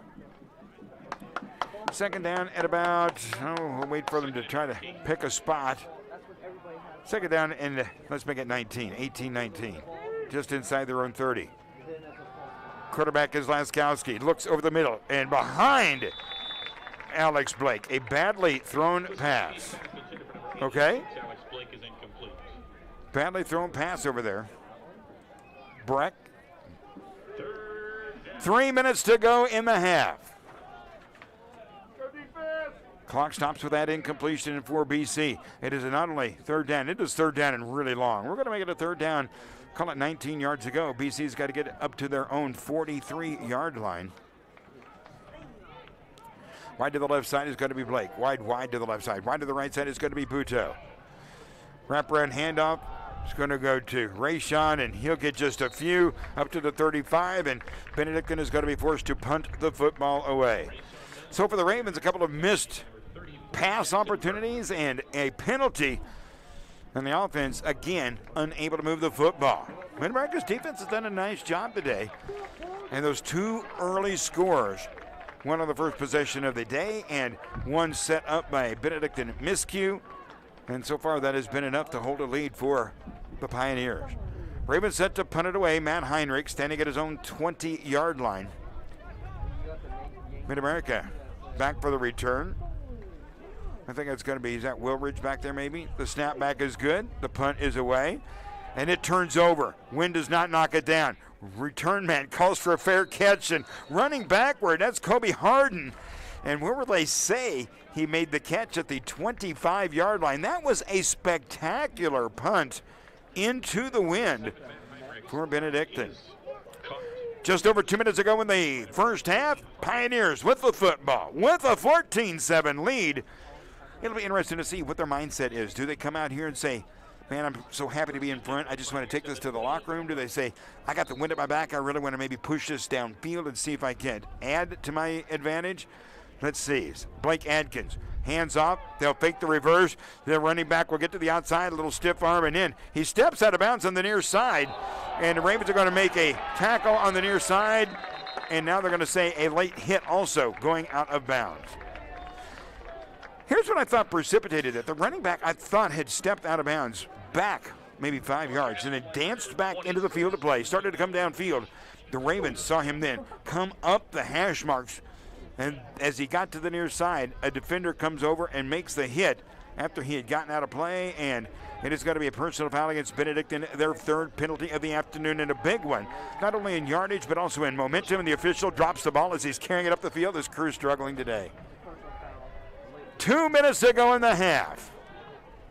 Pioneers with the football. It's at their own 44-yard line. They lead by 7.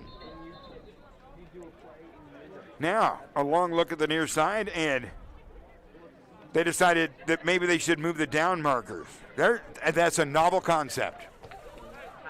They've moved the ball to the 44-yard line. We're ready to snap it, and then stop the game because the down and distance markers had not moved up the field. 1:59 to play in the first half. Let's see if they get this lined up here. Mid-America wanting to snap the football. Benedictine is all ready. And the crew says, we're set. Blake Adkins, long count. Will hand off to his running back. He'll go right into the right side of the line, be stood up there, and he'll pick up a yard, maybe a couple down up to the 46-yard line, but they're going very tough, and the yardage very hard to come by down in there. Minute 40 to go. And it is, we'll make it a 2nd down and 8. At their own 46-yard line now. Mid-America with the ball, being very patient. They're looking to take a lead into the locker room. Hand off a little bit of a sweep. Getting across the line of scrimmage and all the way up to the 50-yard line. It's going to be Willridge with the football as he turns it upfield. And Joseph, we're going to take a timeout. We're taking a break. Minute 14 to go before intermission in Olathe. Mid-America 14, Benedictine 7. Officials timeout. It's like broken? Yeah. It doesn't, they're doing a good job of understand. This one on the end right here is the one over here? snap, that late hit snap. That's what took it so long. Yeah, we're taking a player off. He just got banged up, and he's just coming off, and so I just... Nice.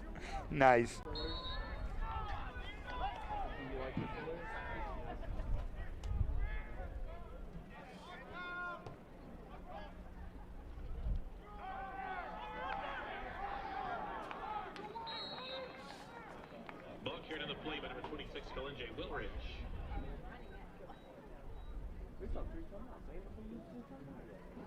Tackle on the play made by number 96, Zach Fredrickson.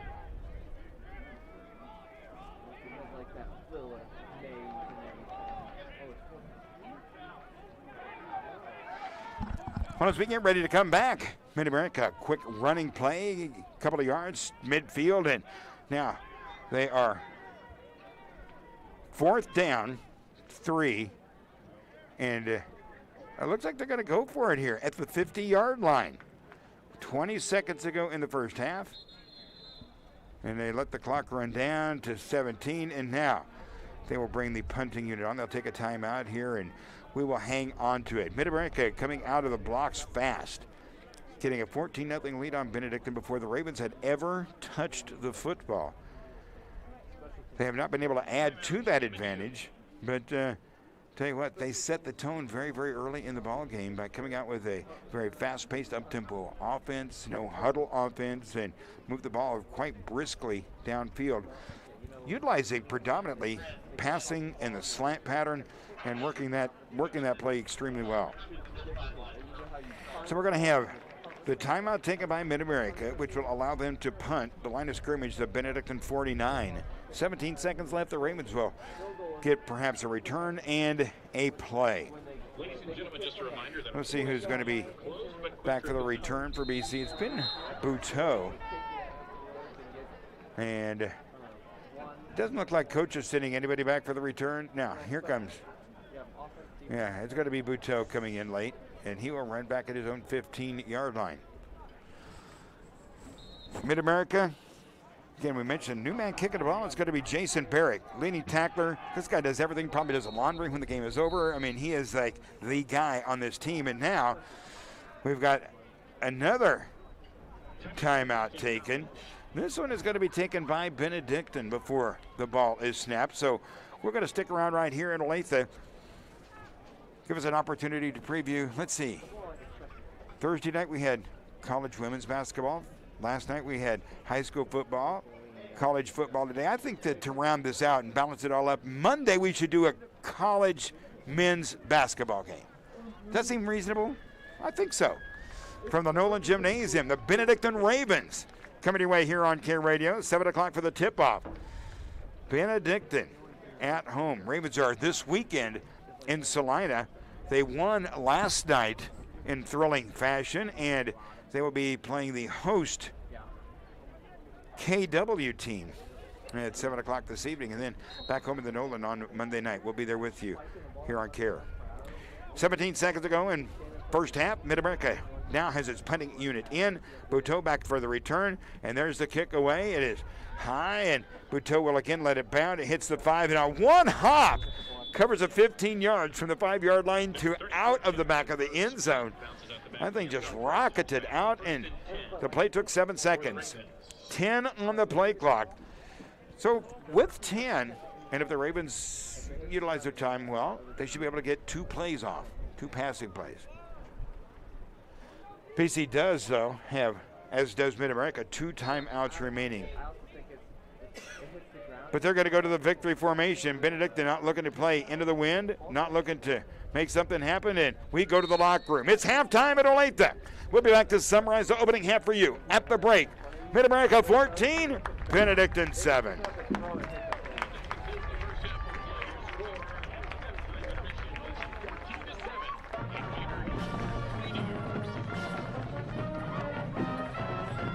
A purposeful life is the inspiration and foundation of MNU. It's more than getting a better job. It's becoming a better person. The Christ-centered, student-centered culture at MNU will leave you transformed. Our professional and graduate degree programs will challenge and inspire you to become the person you always knew you were meant to be. Learn, grow, and earn your degree at MNU, a school that shares your values and your passion. MNU, purposefully different. Big circle. The circle even goes behind you. These hit the wall behind you too. That's why they have a big giant catcher in the back. So like if you ball that's going out of the circle, they have to run, jump, catch it, and throw it back in. Like the ball can't go outside the circle. So you see people run, jump, catch, and throw it back into other people, and they catch it. You see people, they don't have gloves either. So they're running, they barehanded down these plays and everything, and it's like, I can only do that with a glove. Welcome back to the Olathe District Activity Center here in Olathe, Kansas, where we've come to intermission at today's college football game on CARE Radio, and the Benedictine Ravens trail Mid-America 14-7. Good to have you along, everybody, with Joseph in the CARE Radio Sports Studio. Tom Couch with you here, and halftime finds Mid-America with a 7-point lead. They exploded early in the first half. The Raven defense was able to stymie them after those first 2 scores. BC scoring late in the half and getting themselves on the board and drawing back to within 1 score. Quickly looking at some of the numbers here. It was 165 passing yards for Mid-America on 13 of 17 passing. Benedictine with half of that, 89 yards, throwing 7 of 11 passes. Total yardage, virtually identical. 212 yards for Mid-America, 202 yards for Benedictine. The Pioneers have run 41 plays. Benedictine has run 32. So Ravens averaging a little over a yard more per play than Mid-America. Rushing yards, that's where the Ravens have done the bulk of their ground gaining. 21 carries, 113 yards. Mid-America, 24 runs for 47. Nice first half for Benedictine and Rayshawn Mills. 81 yards already in the ballgame on 15 carries. Ethan Bouchard, 3 carries for 26. The Ravens' 2 leading rushers. For Mid-America, Manning, 38 yards on 9, and Willrich, 9 yards on 7 carries. Pass of the football, tell you what, Luke Laskowski is 6 of 9. Ethan Bouchard is 1 of 2. But Adkins, 13 of 17 with 2 touchdowns. And again, nothing long, averaging a little under 10 yards a throw. Getting a little entertainment out here now from the drum line for Mid-America. Stay with us the second half of today's game coming up live. We'll be back with that for you. But right now, with the intermission score in Olathe, Mid-America 14, Benedictine 7. We go back to the studio for halftime.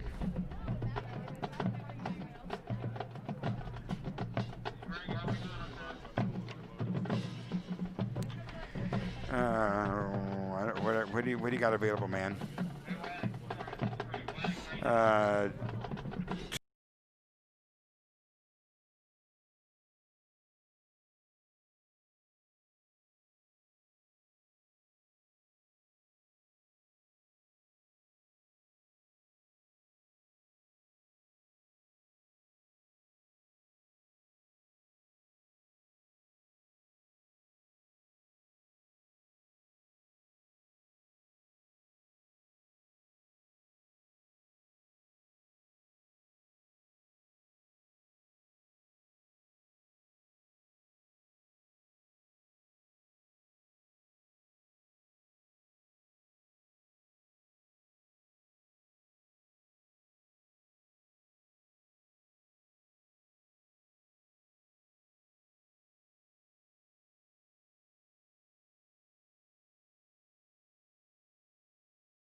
Whenever you're ready, man. I can do it.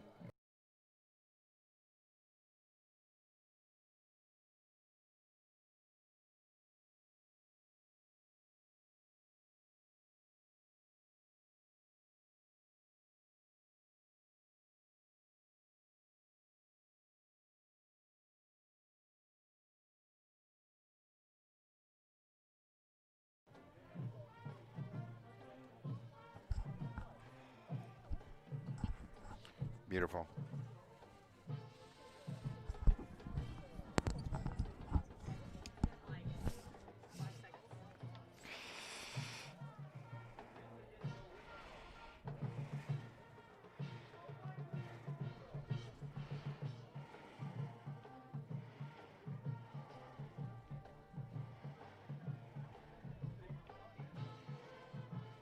Hey, welcome back to Olathe, Kansas. We're getting set to go to the second half of today's college football game on Care Radio.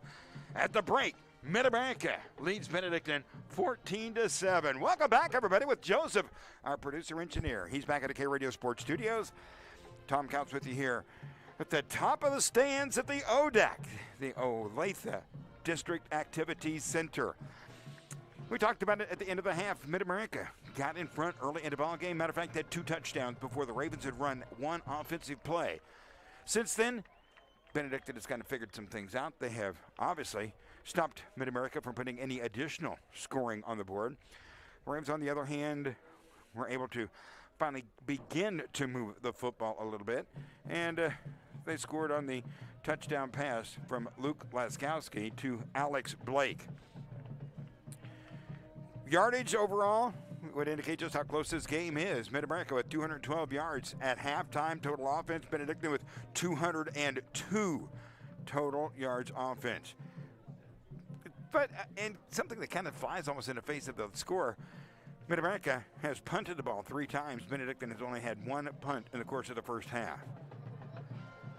It will be the Ravens taking the football to begin the third quarter, and in a move that I don't quite understand, and in a move that I believe is right in the wheelhouse of Raven head coach Larry Wilcox, Mid-America takes the win in the third quarter. The Ravens will get the ball to begin the second half, and as I consider a large thing, and I know Coach does as well, the Ravens will have the wind at their back in the fourth quarter. Pioneers are set to kick it away. It'll be Pablo Pereira with the toe to the football, and before he can do that, it blows off the tee. Ravens are going to have their return duo standing back around the goal line. Be interesting to see how far this ball is going to go with the wind behind the kicker. Mid-America has really given up a lot of points over the course of the season. They have not done it today. Now the ball blows off again. Ravens with only 7 first-half points, but Mid-America gave up 30 to William Penn, gave up 55 to Clark, gave up 83 to Bethel before giving up 21 to Evangel last week in their lone win on the season. So for Benedictine, Buteau and Weigand back for the return, and there's the kick away. It is going to be over Buteau's head. It'll go out the back of the end zone, and Benedictine will put its offense out of the field. He'll have it 1st and 10 on the touchback. Good to have you along with us here from Olathe, Kansas, where it was 61 degrees at kickoff time. It's up to 64 now. The wind at the start of the game was at 22 miles an hour. It is now 22 to 24, gusting to 30, but still beautiful, beautiful sunny skies for the last day of October. And by the way, in a fashion statement, I wore my wristwatch today, which is already set for tomorrow's time, so that could be an issue before the day's out. It says 1:30, but it's really not. Here's a handoff into the middle of the line for Benedictine, and going up the middle is going to be Rayshawn. He'll get 5 on a first down carry. 2nd and 5, Benedictine. 5-yard carry on a first down run by Rayshawn Mills. Benedictine in the traveling white uniform or white jersey with red. Mid-America in that solid crimson jersey, pants, silver helmet, white lettering and trim. BC is going to have Blake wide to the left side. Coming to the near side is going to be Bouchard. Ravens are under center And a handoff straight ahead. Look out at the 35-40. Here at the 50, at the 40. Can he go? Rayshawn breaks away. He'll take it the distance. 10, 5, touchdown Ravens. Benedictine goes the length of the field. That is a 71-yard run. Rayshawn Mills. Briley Ray, the only guy with a shot at him, could not catch up. Benedictine strikes quickly. 14-14 to go in the third quarter. 71 yards for Rayshawn. What a run. It was a simple play.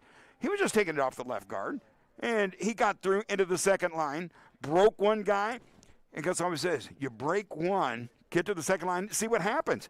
Well, what happened was it was a foot race. PAT coming up now for Matt Heinrich. Hands outstretched, the placement, the kick. It's a line drive. We're tied. Taking a break. Time out on the field at 14-14 to go in the third quarter in Olathe. Benedictine 14, Mid-America 14.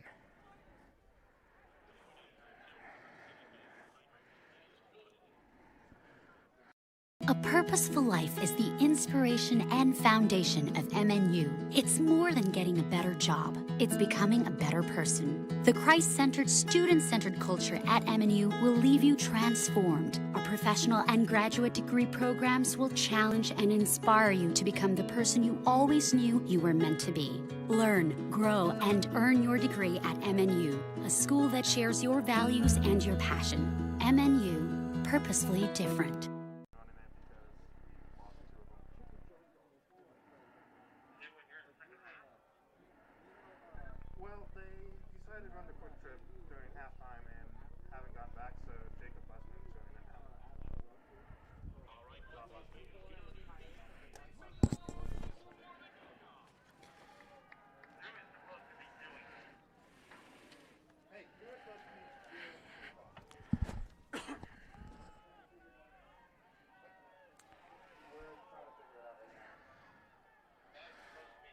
The Benedictine kick is away. It is high, end over end, and again, the wind is going to drive it down where it'll be Wilridge taking it around the 25-yard line, and he is surrounded.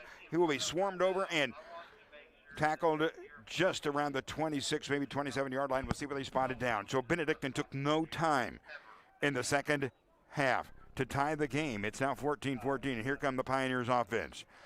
Running the ball club as he has done so well all day. Blake Adkins, a 6'1 sophomore out of Pleasant Hill, Missouri. Last week at Evangel, he threw for 391 yards. He's thrown for 165 already today, and he's back to throw to start the second half. Here's a pass into the right flat. It's going to be up and too high. Out of the reach of Caleb Tannis. Davion Drayton hits Tannison, knocks him down just to be sure. And now the officials are dealing with a play clock issue, and they come over and get that lined out. It's going to pick up a second down 10. Mid-America's second down 10.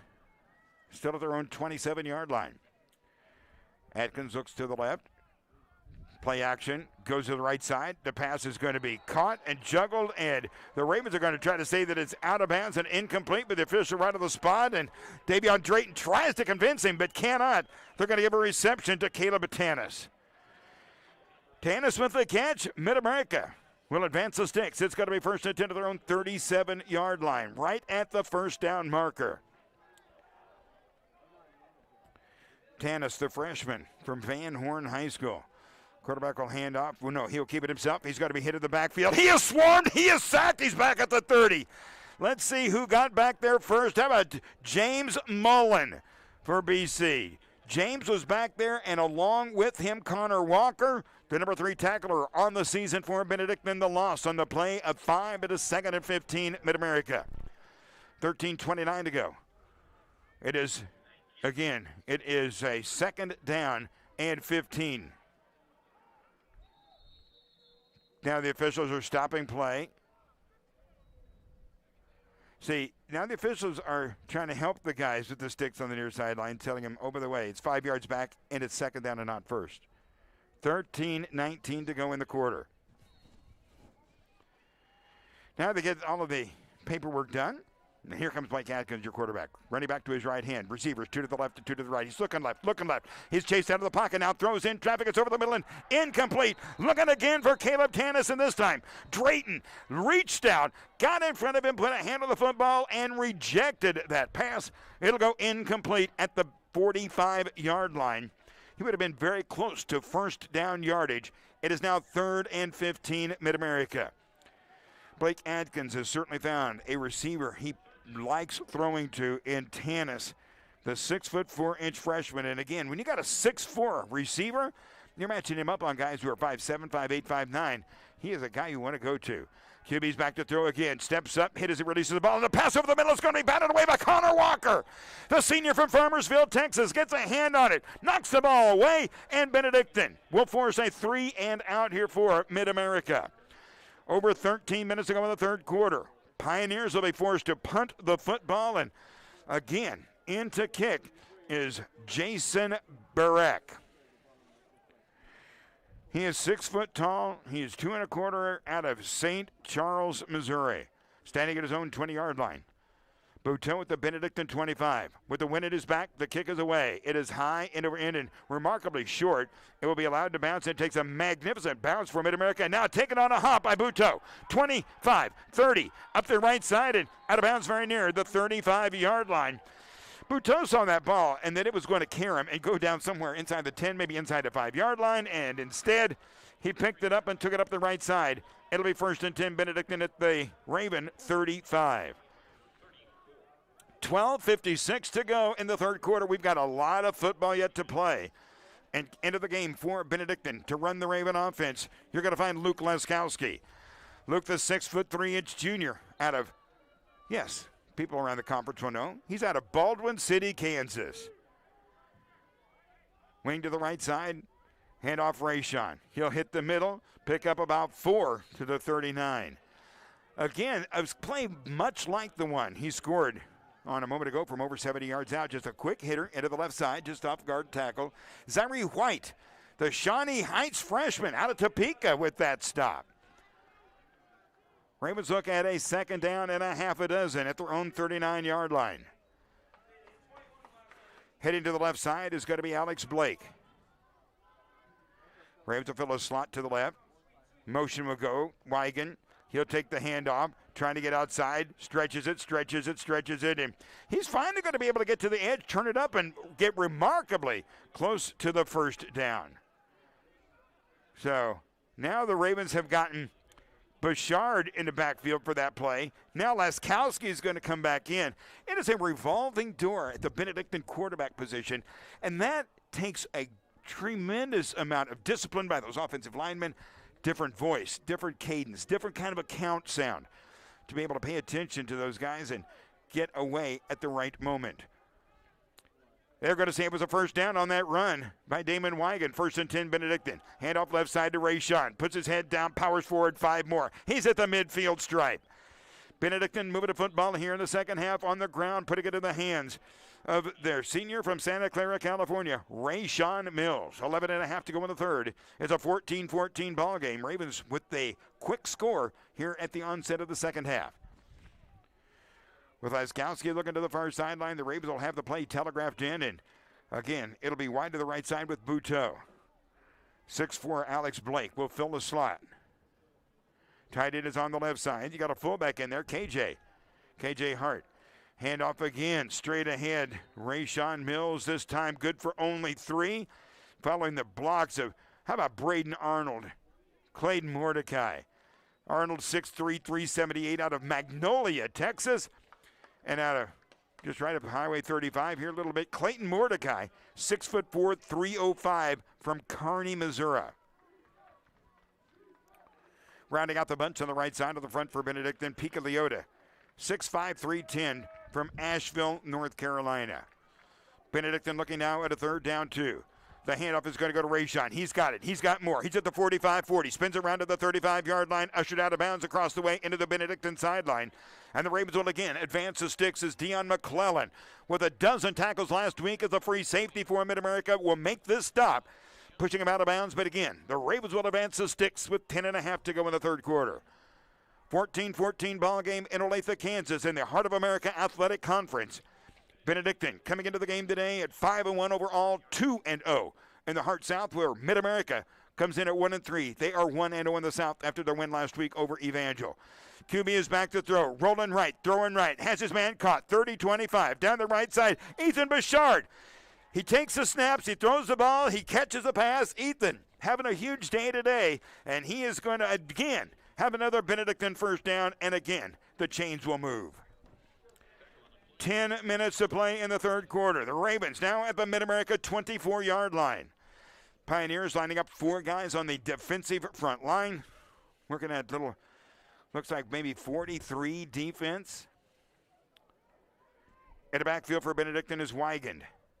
He'll clear out, take the pass, caught it with one hand, 30, dances outside 25, gets the edge 20, turn it upfield. Where'd he go out of bounds at the 11-yard line?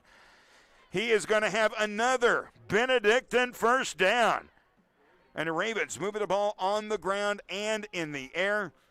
BC is going to take Reese Robinson out. Bouchard is going to get a breather. It's 1st and 10 Benedictine. Oh, let me fix that. That's 5 yards back. It's going to be at the 16. I thought that was going to be at the 11. It's going to be at the 16, so it's going to bring up a second down, and let's call it a long yard. Fullback KJ Hart in.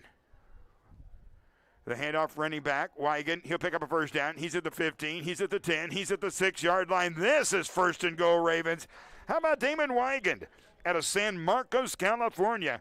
Last week, 13 carries, 42 yards, and he has a nice carry there, sending the Ravens up now at the 6-yard line. Benedictine will make a couple of substitutions, bringing some additional big blockers in. It would appear that they're going to run the ball, but don't depend on that. I think those big guys may allow them to do any number of things. From the eye, they will hand it off.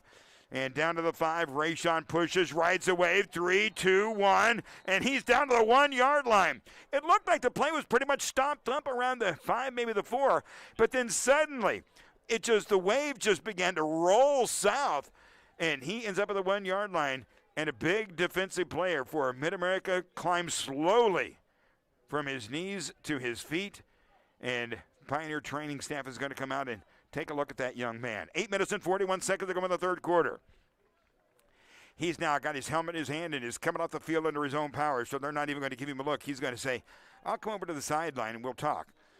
The substitution runs into the game quickly, and Benedictine coming out over the football. For the Ravens, it'll be 2nd down and goal at the 1. They've been in this position before and were held away. Let's see what they are able to do here. Ravens with a stack in the back. Quarterback Leskowski turns, hands off to his fullback. That's KJ. Does he get in? No. It's 3rd down. The Ravens jump up. Luke Leskowski says he's in. The official comes up and crawls into the middle, and he says no. Inches short of the goal line. Benedictine looking at a 3rd and goal. The Ravens looking to take their first lead of the day as we go inside 8 minutes of play in the third quarter. For Benedictine, stack again, the full house backfield, a handoff, tailback. Rayshawn, no, bouncing outside, running for the edge, dives for the end zone. Penalty markers down. Rayshawn is not in the end zone. We've got a marker down at the 2. I think somebody wants in. Let's see what the official is going to tell us is happening here. Is the great job by the Mid-America defense of not letting Rayshawn hit the line and go in. Milson tried to bounce outside, could not get outside, and Benedictine is going to be whistled for holding. Now for Mid-America, an interesting call. You taking that penalty, or are you going to leave him looking at a 4th down? Well, we're going to see what happens here. You would certainly think they'd want to push them back, and here it comes. It is going to go back to just beyond the 10-yard line. It'll pick up a 3rd down and goal. Ravens, 7:46 to go, approaching the midpoint of the third quarter. For Benedictine, multiple substitutions into the game as the Ravens now with a little bit longer field bring in the likes of Austin Buteau and Ethan Bouchard and additional receivers. and what could easily now become a passing down. 4th and goal, Benedictine, inches beyond the 10-yard line. Bouteau very wide to the left side. Bouchard, Blake, the Triple B receiving core. Ravens quarterback is back to throw. Fires one over the middle. It's going to be batted away. Getting a hand in the air for Mid-America was Reese Portugal. The 6'1" sophomore got a hand out, made the ball get tipped away. It spun, it wobbled, and it's incomplete. And now the Ravens looking at a 4th down. Do you go for a field goal? You were unsuccessful earlier in a field goal effort to try to take a lead, and that is what the Ravens are going to do here. Matt Heinrich, the Raven kicker, coming into the game today is 14 of 15 on PATs, but he has struggled kicking field goals. 2 of 6 on the season, but he has kicked one from 51 yards. This will be a 28-yard field goal effort. Heinrich, it's down, it's up, plenty long. Did it get through? It's good. And Benedictine, for the first time today, is in front. We've got a timeout on the field in Olathe with 7:08 to go in the third quarter. Benedictine 17, Mid-America 14. It's going better now. I mean, you can feel it flow a little better. Huh? Oh. No, I was just talking to my assistant here saying I can feel it's kind of chugging along a little better here.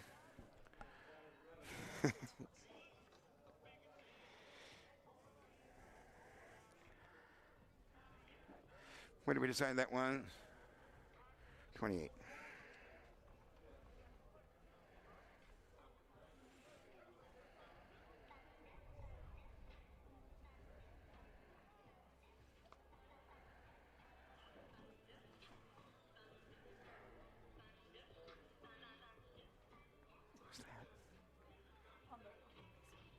Huh?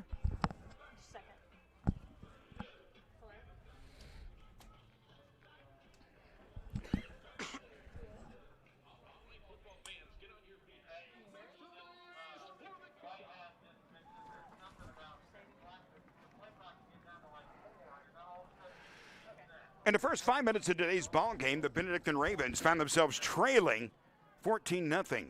Since then, they have reeled off 17 unanswered points, and for the first time in the afternoon, are in front. It's 17-14 Ravens. Now the kickoff, and as the ball is run the width of the field, unable to get the outside. Tackles made at the 10-yard line. Not only a tackle at the 10, as Mid-America's Willridge was looking to bring it back, but penalty markers down. An illegal use of hands against the Pioneers. This thing is going to be back even closer to the goal line, and for Mid-America, it's going to be a long field ahead. 17-14, Ravens in front. When these two teams played a year ago, it was on the 2nd of November. Benedictine won 50-14 after leading 36-0 at halftime. Today's game, nothing like that. Ravens got behind early in this one and have had to scrap and battle their way back in. The penalty will take the ball all the way back to the 5-yard line. And so for the Pioneers, the quarterback is going to be standing on the goal line. His running back is going to be standing in the end zone. And QB's back, throws it over to the near side, caught at the 10-yard line by Caleb Tanis. He has certainly, clearly, been the primary receiver for Blake Atkins today, and he's done an outstanding job. Caleb Tanis, that will be his 7th reception this afternoon.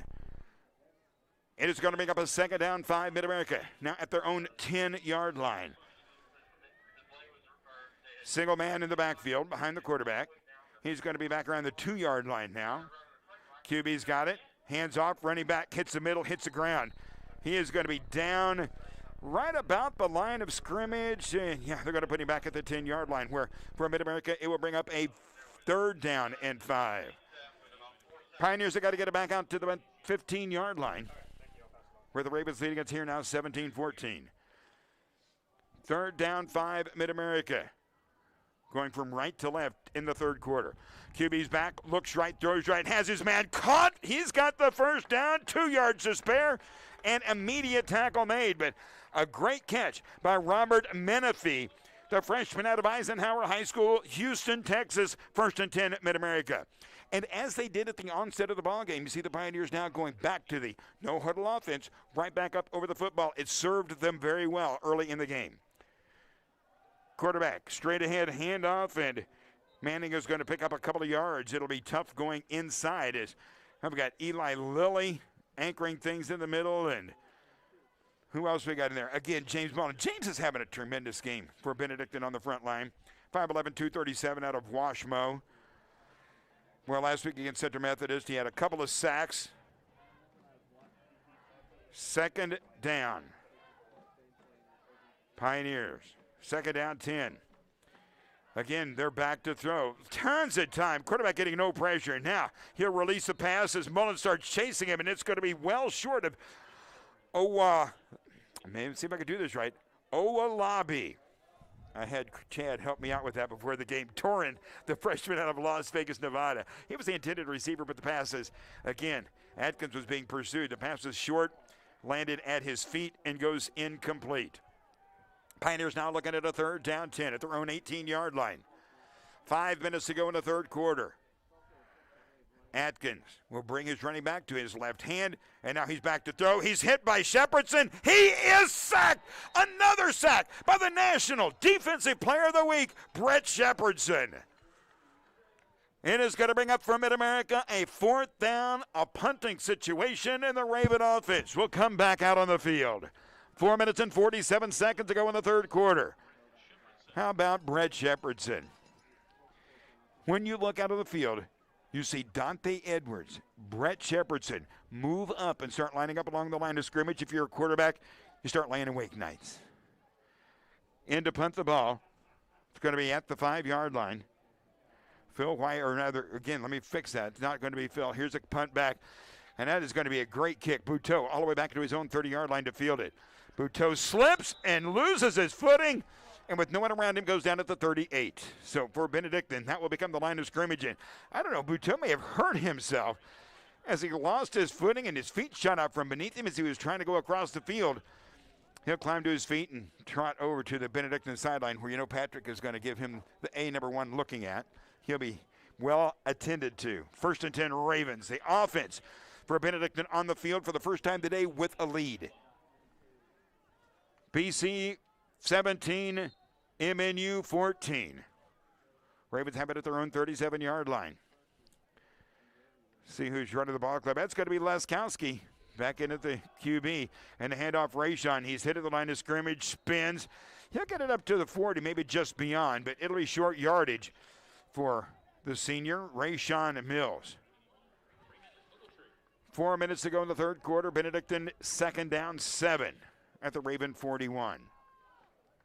BC moving into this very strong breeze here in the third quarter, but will have it at their back. And when we go to the fourth, Pioneers in red looking over to the near sideline at the coaching staff getting the defensive play, and Benedictine taking what seemed to be an inordinate amount of time getting a play brought in. Typically we don't see it taking this long for them to have selected something and go with it, but they will this time. Laskowski's in at quarterback, and look at Ethan Bouchard. He's going to be the lone wide receiver to the left side. Blake is going to be the receiver to the right side. You've got a fullback in. That's going to be Riley Aku. And the handoff, it's a delayed draw. Here goes the running back to the 45, to the 50. For the Raven first down, that's Rayshon Mills. You love the play. We ask for it all the time. Trey Matt Pledger with the tackle, but there is nothing better in the entire 48-page playbook than the draw play. Benedictine advances the ball. They will advance the chains. It's 1st and 10 Ravens. They're at Mid-America's 48-yard line. Leading by 3, Benedictine has rolled off 17 unanswered points. Now again, the Ravens will go to the I formation. The tight end on the left side, the receivers 2 to the right. Riley Aku is your fullback. The handoff, Rayshon Mills. He is thrown into the air.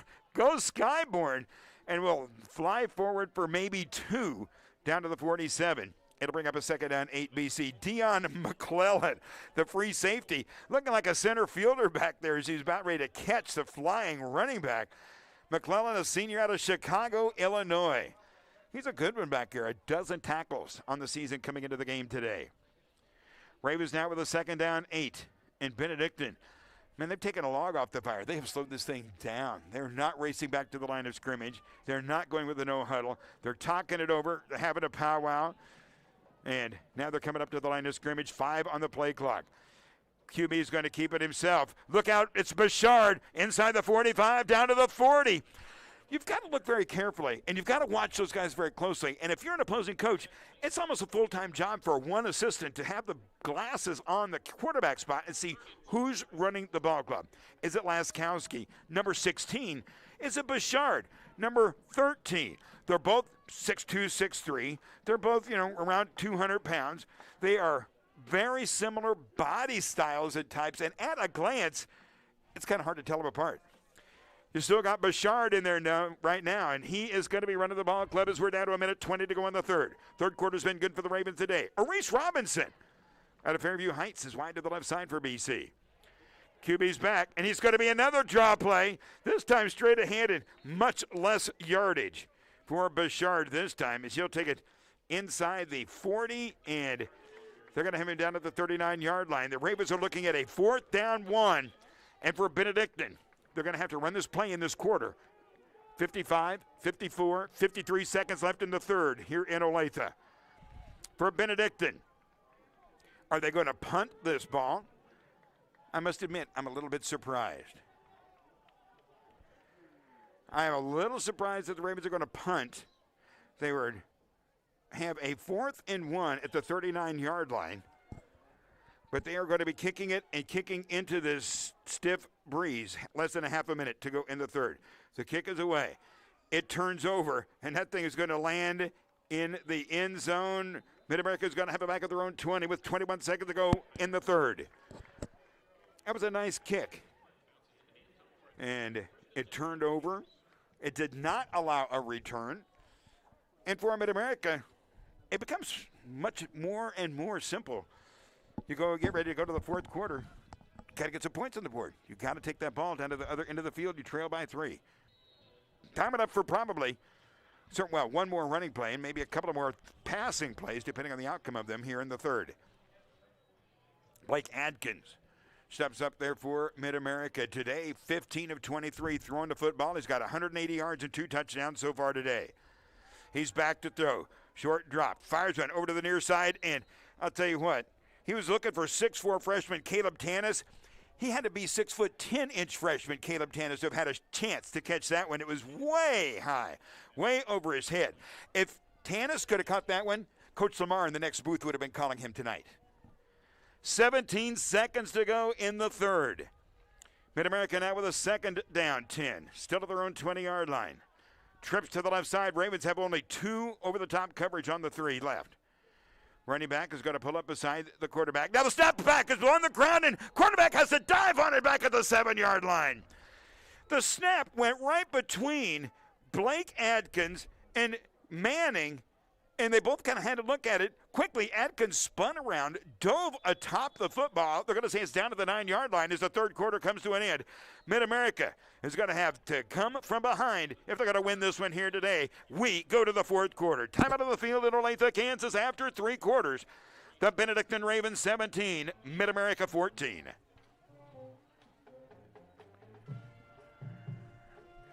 I feel the broadcast is going much better.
We're set to go to the fourth quarter here in Olathe, Kansas. Good to have you along and welcome here this afternoon. Now, we've got to fix the scoreboard. It shows 4 seconds up here. Handoff is going to go to the right side. Did they take a timeout? They did. Mid-America took a timeout. That was not the end of the quarter. They wanted to have the wind at their back for one more play, and now they will run it to the right side and not throw the ball, and we'll have a 3rd and +10. So now we will walk to the other end of the field, and we're going to hang out right here, Joseph, and sort this all out. I had thought that they had allowed the game to go to the 4th quarter. Instead, with 4 seconds left, Mid-America wanted one more play with the wind behind them. And then they elected to run the ball. Perhaps a bit of trickery, hoping to deceive the Raven defense. It was unsuccessful. Pioneers are going to be looking now at a and long situation to begin the 4th quarter.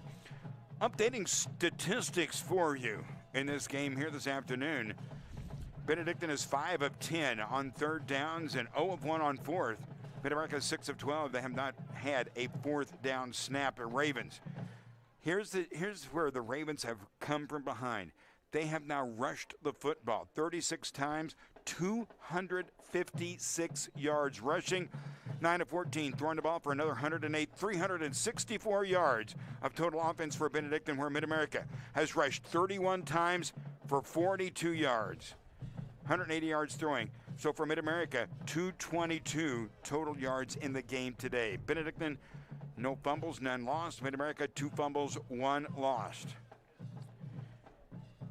So we go to the 4th quarter. Pioneers are going to be punting the football away, and back there, Jason Burek. He stands at the goal line. Very long count, takes a beautiful snap, and the kick is away. It's not particularly good. Ravens are going to pick it up.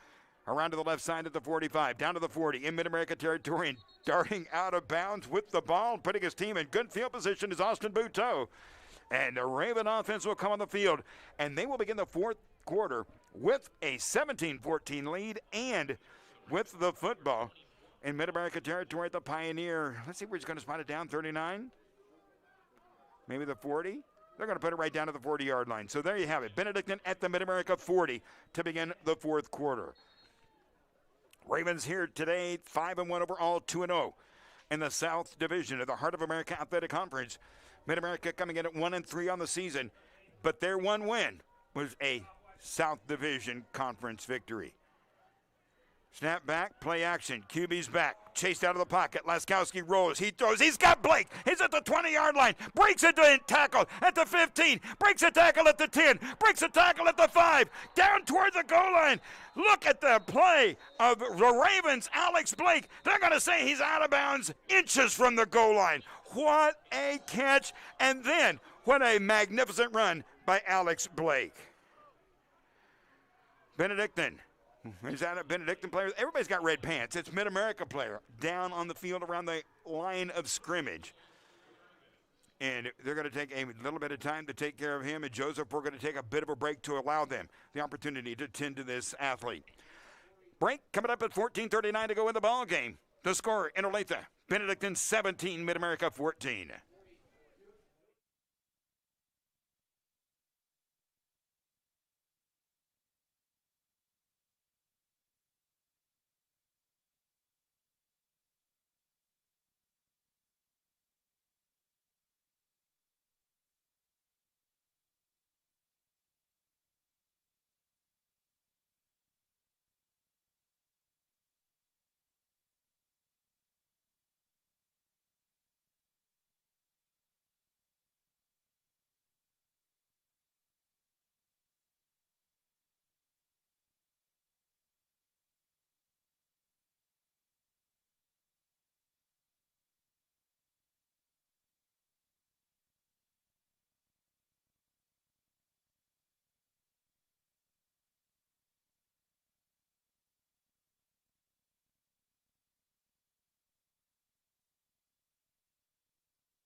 Welcome back as the Benedictine Ravens on the 1st and goal, go to the right side, and it's into the end zone. Touchdown Ravens.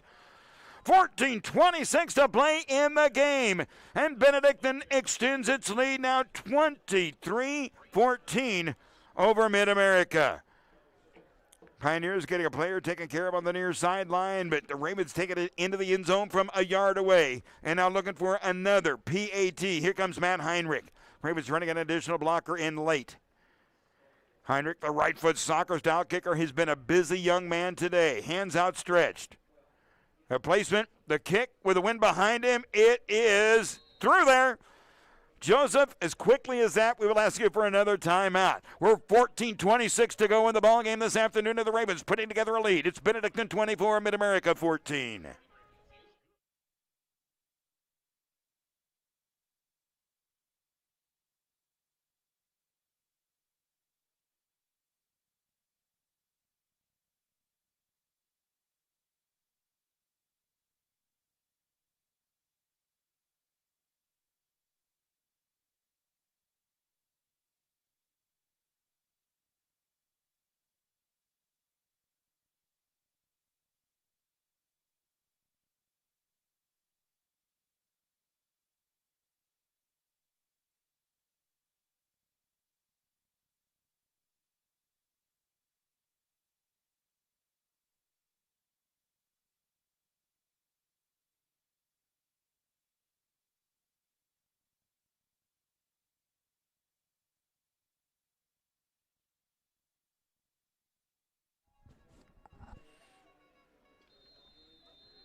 Well, as Rayshawn Mills scores his second touchdown of the afternoon and Benedictine assumes a double-digit lead, it becomes very simple for Mid-America. Got to put together some offensive series. They have allowed the Ravens to score 24 unanswered points. Pioneers are going to have to move the football if they hope to come from behind and win here on Senior Day in Olathe this afternoon. Raven defense out of the field. They got 3 men on the down spot. Looks like they're almost running 33-34 defense. Quarterback's back, fares one, into the right flat. It's going to be juggled. It is going to be incomplete and nearly intercepted. They got the ball on the near side into the hands of Kobe Harden. He was backpedaling toward the sideline, the Mid-America sideline, was juggling the ball, was hit by the first defender in there, Keon Bulware, and then the ball kind of popped up in the air, a diving Raymond defender trying to pick it off, but could not. It is second down 10. Mid-America still at its own 25-yard line. This time the motion man is going to go to the left. That's going to be Harden. Quarterback will be back to throw. Chased out, throws the ball, and just throws it into the back of his running back / intended receiver, Willridge. And that's because he was being chased. And Connor Haynes was after him. And Adkins had the choice. You throw the ball and just hit your guy in the back, or you take a big sack, and he made the right decision there. Clock stops at 14:17 to play in the game. The Mid-America offense is now a little bit on its heels. It is a third down and 10. QB is back. He's going to go for the draw. Now throws late. The ball's tipped in the air and incomplete again. Looking this time for Owolabi. But Torren could not make the catch. Great defense down there for Jordan Malcolm and Benedictine. And as quickly as that, Mid-America goes 3 and out. And we talk about this on broadcasts all the time. This is the second half of that double-edged sword. Throwing the football. Can you pick up a lot of yards? Yes. Or you could do it as Mid-America did. That possession took less than half a minute off the clock. And they're punting the football to Benedictine. No yards, less than a half a minute off, and the kick is away, nearly blocked, very high into the wind, very short. Takes a Pioneer bounce, and the Ravens are going to have it at the Mid-America 47-yard line. Joel Mewis for Benedictine putting some heat on, and for a minute I wasn't sure Jackson Burek was going to get that punt away. Here comes the Raven offense, an offense that seems to have kind of found itself and begun to get a little bit of rhythm and momentum. First and 10, Benedictine at the Mid-America 47. For the Ravens, too soon to look ahead, but if you're making some plans, the last 2 games are in Atchison next week and the week after. Quarterback will hand off. Here's a straight-ahead run, Rayshawn, and he will get maybe 2 around the 45-yard line. Very little more than that. Give Jason Burek, that leading tackler for Mid-America, credit for the stop. It is a second down, 8, Benedictine at the Pioneer 44. Hard to believe it's the last road game of 2020 for the Benedictine football team. Next road games will be in 2021, and we certainly hope that may be, as we get postseason, that is not going to be until spring. Quarterback play action. Rolling to the right side. Being chased now. Grabbed by the shoulder pads and thrown to the ground, and that's a horse collar tackle. As he went to the outside, Luke Laskowski was chased by the big defensive end, Denzel Mena. Mena was an 11-tackle guy coming into the game today, and he grabs him by the collar, throws him down. The horse collar tackle is going to be expensive for Mid-America. And Denzel, he is a guy, 6'4", 260, out of Miami, Florida. He went to Sunset High School down there, and there's a great story about Denzel Mena. He is, at age 7, immigrated to the United States from Cuba with his family, landed in Miami, and has now gotten to play college football here at Mid-America. And the senior is going to be penalized, though, that time, as he was trying to catch Laskowski, reached out and grabbed him by the collar. The penalty is a long one. It's going to take the ball inside the Mid-America 30. It'll be spotted down at the 29-yard line, and the Ravens have it there, 1st and 10. Benedictine with 13:24 to go in the ballgame. Clock went pretty quickly in the third quarter. Here in the fourth quarter, it seems like it's going much, much more slowly. And BC is going to the I formation. The handoff. And following KJ, Rayshawn Mills will bounce to the right side, and he's going to get about 4, maybe even 5 on a first down carry. And for Benedictine, that is the formula. Okay, that's the recipe to finish this game, to get the win. You put the ball on the ground, you protect what is now a double-digit, multiple-score lead. You run the ball, you take time off the clock, and it is clicking along now with 12:50 and rolling to play in the game. You also add to that the fact that you've got the wind at your back. And for the Ravens, it's a pretty good spot to be at this point in the game. Quarterback hands off. Laskowski goes Rayshawn, turns sideways, gets to the 25, through 2 defenders to the 20. He's going to move the chains, and Benedictine will have another 1st and 10. Ravens down to the 19-yard line. Rayshawn Mills, and as he got into the line of scrimmage, did you see what Rayshawn did? What a lot of good backs do. He turned sideways, made himself more narrow, kind of knifed through between 2 defenders, and then got into that defensive secondary, picking up the yardage, picking up the first down. Ravens at the 19, 1st and 10. Ethan Bouchard, wide to the left side. The multi-purpose guy, Alex Blake, to the right. This time with the little offset eye. QB's back, hands off Rayshawn on the draw. Rayshawn's at the 15, down to the 14-yard line, a quick hitter for 5. That play was set up very nicely as Jason Breck makes the tackle in there, but they really had some deception going on, and the draw play, a little delay play, allowed Rayshawn to pick up some nice yardage. 11 and a half to go in the game. Benedictine 2nd and 5. They're inside the 15. Let's call it the 14-yard line. Again, you got Alex Blake wide to the right side. To the left side, Bouchard. Quarterback is back, looks left, goes left, fade pattern. Bouchard takes it away from the defender. Touchdown, Ravens. Ethan Bouchard. He went mano-a-mano with the cornerback back there and just absolutely would not be denied. And at 11:25 to go in the ballgame, it's now Ravens 30, Mid-America 14. Jackson Malone, he was just abused down there. The little freshman safety out of Free State had the ball taken away, and it is going to bring up a PAT now for Benedictine. Right foot soccer-style kick for Matt Heinrich. Hands outstretched for the holder. The kick is up. It's not very high. It's on a line, and it is a failed kick. We're taking a timeout. We're in Olathe, Kansas, where with 11:25 to go in this college football game this afternoon, it's Benedictine's Ravens 30, Mid-America 14.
with both Wilridge and St. Louis. Back for the return, the kick by Benedictine is going to land 8 yards deep in the end zone, bound out the back with that strong wind behind them. And once again, we're going to see the Mid-America offense come out of the field, beginning this series, 1st and 10 at their own 25-yard line. But now the job in front of them is tall. They trail 30-14. And for the Pioneers, you got to remember, they have not scored since 9:20 to play in the first quarter when they took that 14-0 lead. The Ravens have rolled off 30 in a row since then. Quarterback is back to throw. Steps up, fires one over the middle. Tipped. It's intercepted at the 35-30. Plate side 25-20. 15-10. Leaning for the end zone. That's a touchdown. That's Davion Drayton. That's the Ravens going up 36-14. It was tipped by Zach Gill. Davion Drayton with the good hands was right there. That is his second interception of the season. The St. Louis native out of Hazelwood East High School puts Benedictine up by 22. Ravens now coming out for another PAT opportunity, and we'll see if perhaps for Benedictine, Matt Heinrich is able to get a little more elevation on this one. He has been so outstanding kicking the football this season. Heinrich, 14 of 15 coming in today. This one is airborne, and it is good. Time out of the field in Olathe. Ravens have opened it up. With 11:15 to play in the game, it's now Benedictine 37, Mid-America 14.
The Benedictine kick is away, and again, we'll go out the back of the end zone. And for the Ravens, it's a 37-14 lead on the road this afternoon.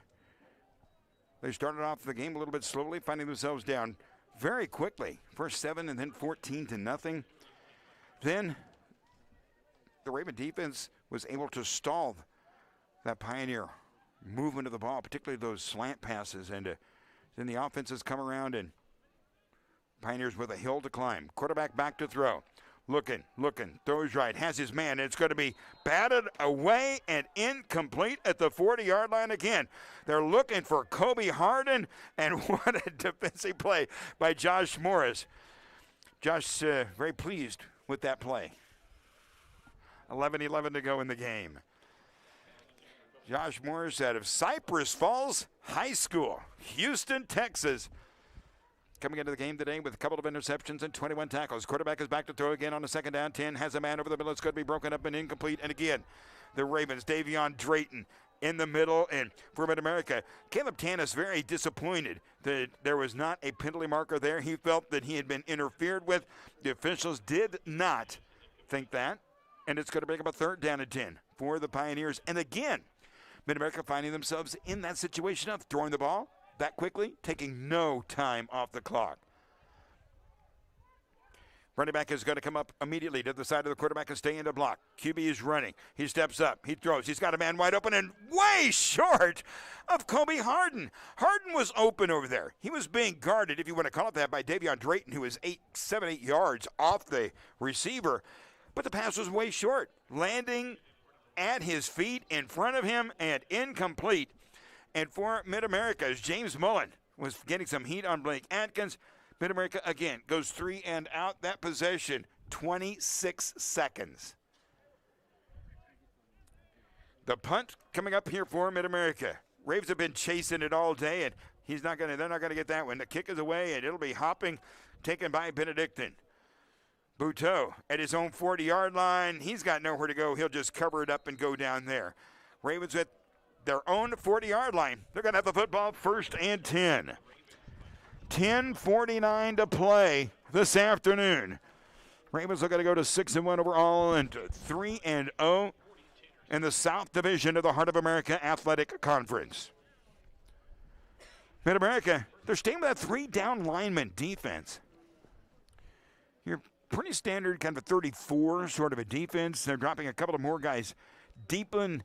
I find that remarkable because I cannot imagine the Ravens really looking to throw the ball a lot here, leading by this 37-14 margin. You'd think they're going to run. They're going to try to take some time off. Here's a handoff into the middle of the line. Rayshawn will get to the line of scrimmage, pick up perhaps a couple of yards. It'll be very little more than that at the 41-yard line.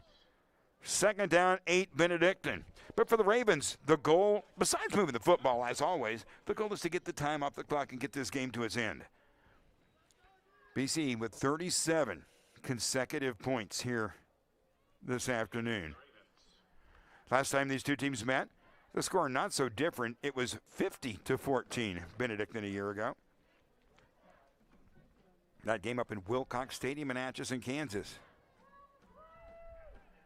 Receivers, right and left. Tight end, left side. Straight ahead run again for the Ravens and into the left side of the line. Maybe a couple of more yards, looking at a 3rd down 6 now. The ball carried again by Rayshawn Mills. He's become a workhorse today, but his numbers reflect it, and he's going to be tired and sore, but very, very happy. Right now, Rayshawn is at 32 carries and 225 yards of offense. That is a good day for any running back. Rayshawn Mills, 225 rushing yards, and we've still got 9:20 to go in the game. Tight end on the left side for Benedictine. Deontay Woodson, quarterback is back, pursued, chased, looking for a block, finally gets it, and now very wisely, showing the experience of an upperclassman, throws the football away. Zaire White had the pursuit on, and he was chasing him and flushed Luke Laskowski out of the pocket. And Benedictine is going to be forced to punt the football away. So for the Ravens, that incompletion, A, stopped the clock, and B, is going to allow them to have to kick the football. Mid-America with a return man at their own 10-yard line. Back for Mid-America, the guy they've been looking to try to get the ball to here in the 4th quarter, Kobe Harden with a wide receiver. Snap is back. It's a good one. The kick is high and very short. Landing at the 25, rolling to the 20, down to the 15, still rolling at the 10, 9, 8, 5, 4, 3, 2, and down at the 2-yard line. The ball just kept rolling and rolling and would not. It looked like it was going to stop, and then it didn't stop. And now for Mid-America, well, there's nothing in the book you can't throw or play when you got 98 yards in front of you to work with. And the Pioneers are going to try to do just that with 8 minutes and 58 seconds to go in the ball game. They're going to have to come from a 37-14 deficit here on Senior Day this afternoon. And the Pioneers, quarterback Blake Adkins comes off the near sideline. Adkins, 15 of 31 passing. Last week he was 24 of 39. Last week he threw for 391. Today he's thrown for 180.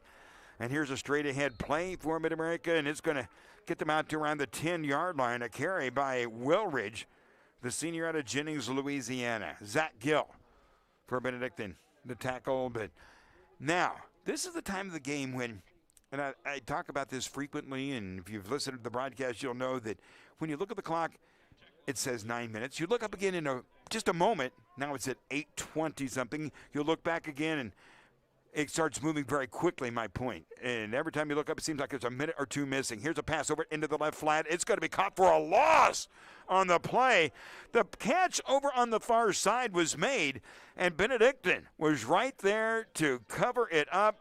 And Tyler Tierney, the defensive player for Benedictine, making a tackle on Caleb Tanis.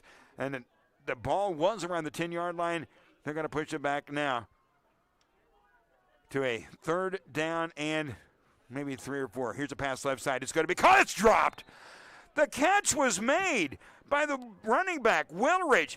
He just looked upfield to see where he was going to go and dropped the football. Lost the concentration, lost the grip on the ball. It falls incomplete.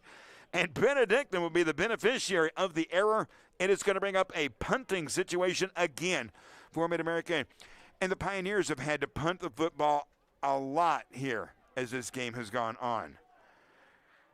They have punted the ball, 8? This will be their 9th punt of the day, and this kick is away. Sidewinding, not particularly deep, and will take a Benedictine bounce and be down around the 35-yard line. That would be the Mid-America 35-yard line. 37-14, Ravens in front here in the Heart of America Athletic Conference. Football this afternoon in Olathe, Kansas, and we are just about halfway through the fourth quarter, 7:41 to play. Can't get over the far sideline. I've been talking about it all day. I'm not looking to wear it out, but beautiful, huge bleachers normally filled with throngs of cheering Raven fans. Not one person over there. It is not allowed. Here comes a Benedictine offense. Quarterback is up under center. We got this new running back. The handoff is going to go to the right side. Cutting into the edge, it's going to be Marlon Moorer out of San Jacinto, California. Marlon sweeps to the right side, and he does things that a senior does. He got to the hash marks. He went down. He kept it in play. He kept the clock running. A strong safety, Briley Ray, made the stop on him at the 29-yard line. A quick run, and Marlon Moore is fast. Marlon Moore is strong. He has great running back attributes. 7:11 to go in the game. Benedictine now is second down, and we'll make it a long 2 around the 28. QB back. Here's Marlon again. He'll go outside, same play, same way. Breaks a tackle, busted off inside the 25, and he'll be literally helped out of bounds by the defensive back. He's got a Benedictine first down at the 23. Deion McClellan, the cornerback for Mid-America, ushers him out of play on the far side. It is a 1st and 10 Benedictine. Marlon Moorer. Last year against Mid-America, 3 carries, 4 yards. He's going to do better than that today. Marlon with a couple of carries already. He's had double-digit yardage. Receivers, new players into the game. That's Reed Levi, the sophomore out of Rockhurst, over to the right side. The handoff to Marlon. He'll turn left, cut right, back into the line, and he's down to the 20-yard line, a pickup of 4. We're at 6:15 to go in the game. 37-14, Ravens in front. Benedictine going to move to 6-1 on the season, 3-0 in the Conference South Division. And slowly around the area, Raven fans are beginning to think orange. Second down, Ravens at the 20-yard line. Here's Marlon again. This time he'll try the right side, hit at the line of scrimmage, is able to allow his inertia to carry himself forward for perhaps a yard or so, around the 19, maybe near the 18. Jackson again. Jackson, and with another stop on the play. He's just so good. Last year, he had 9 tackles against Benedictine. He comes into the game today with 41 already. And the Ravens now huddling up at the 30-yard line. Allow the play to come in from the far side. And now come out over the football, and we're at 5:15 to play in the game.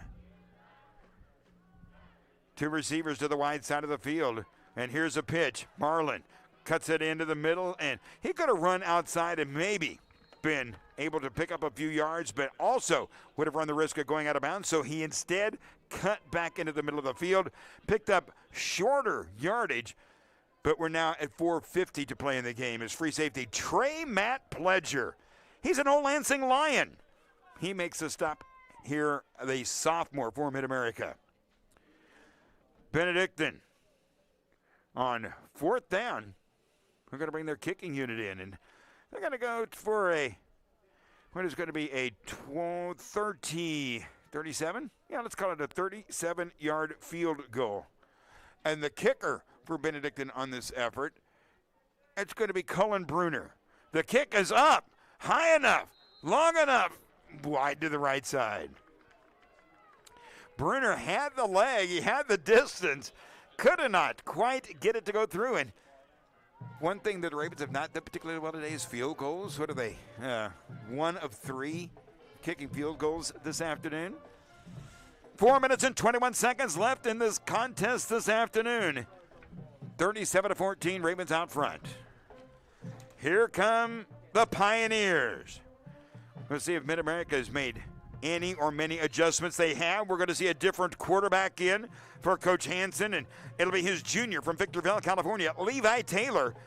Last year he played against Benedictine, where he was 6 of 14 throwing the football. He'll hand off into the right side of the line, and there's absolutely zero room for Manning to run. Adam Wilbers and Mason Robertson of the Benedictine defense there for the stop. There's got to be a gain of a yard on the play, 2nd down 9. We're inside 4 minutes to play in the game. Quarterback Levi Taylor. Again, last year, 6 of 14 for 64 yards. He threw 1 touchdown. He threw 1 interception against the Ravens last season. Ran 4 times for a negative yard. Here's a handoff, straight ahead running, and Manning will pick up yardage at the 25. He'll leave Mid-America looking at a 3rd down 4. And we're inside 3.5 minutes to play. How about Evian Aguiar for BC, the senior from El Paso, picking up his 11th tackle right there. With a single man behind him, Manning. Levi Taylor will bring Manning up now to his left hand. He's back to throw. Fires one near side. Picked. And he's going to score. 20-15-10. Taking it down the left side. That's a Raven touchdown for Joel Mewis, the junior from Katy, Texas. And Benedictine stretches its lead to 43-14. When Levi laid that out there was only one thing that was going to happen. It was going to be picked, and it was going to be taken back because there was a white jersey over there, and there was no one between him and the end zone. And the Ravens now up 43-14. And, again, into kick, it's going to be Cullen Bruner. They're going to let Cullen get this PAT here, the freshman. He's out of Marceline, Missouri. This one is airborne, and he gets that one wide to the right, too. That was a carbon copy of that field goal a moment ago. High, long, but wide to the right. Timeout, if you will. We're taking a break in Olathe, Kansas, where we've got only 3:09 to go in the ballgame this afternoon, and it is all Ravens. Benedictine 43, Mid-America 14.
The Benedictine kick is away, and as it has been pretty much all day for whichever team is going to the north, with this wind behind them, it's out the back of the end zone, and for Mid-America, the offense coming back on the field. Levi Taylor will return again to run this team from the quarterback spot. 3:09 to go in the contest, 43-14. After getting down 14-0, Benedictine has scored obviously 43 unanswered points. Here's a handoff, middle of the line, an ocean of white jerseys in the middle. Very short yardage gained by Manning, and it'll bring up a 2nd down. Let's make it 2nd down 8. Now we're getting an official timeout as there's a Raven a little slow about coming up, and now he's crawling to his feet, and he's going to walk off the field under his own power. 2:55 left in the game. BC making a little adjustment here. And see if they got 3, 6, 9, 11. They do have the numbers in here, and we're back at it. They're going with a quick snap. Quarterback is trying to keep it himself to duck into the middle, and it's going to be short yardage, perhaps a couple of more for Levi Taylor. He was hoping that the Ravens are going to bite a little bit harder on that handoff fake, and they did not. They stayed at home in the middle, and the junior quarterback was able to pick up yardage to the 30-yard line, leaving his team looking at a 3rd down 5 as we're at 2:15 to play. That's right. Raven fans can begin to think orange a little bit, not because it's Halloween, but because next week it'll be the Baker Wildcats coming to town. Long count. There's your snap. Handoff into the right side, and a tackle for a loss. His new running back in there is John Roseme. Last week he had 1 carry, but it was a really good one. 61 yards against Evangel. But the Olympic Heights High School athlete out of Fort Lauderdale, Florida, will hit the line, and he will find it going really tough there. And once again, Mid-America will be punting the football away. One might suspect it'll be their final punt of the afternoon. It is the 10th punt, by the way, for Mid-America today. The Ravens will take the kick at the 45-yard line. Right side, 50, 45, cutting in the middle of the 40, and down very near the 35-yard line. Benedictine, nice little return to the punt by Austin Buto, and here comes the Benedictine offense with 1:20 separating them from their 6th win of the season. Let's see who the Ravens are going to have out on the field here. We may be utilizing the old program, I'm going to guess, before this is over with. Fullback for the Ravens, Malachi Hughes.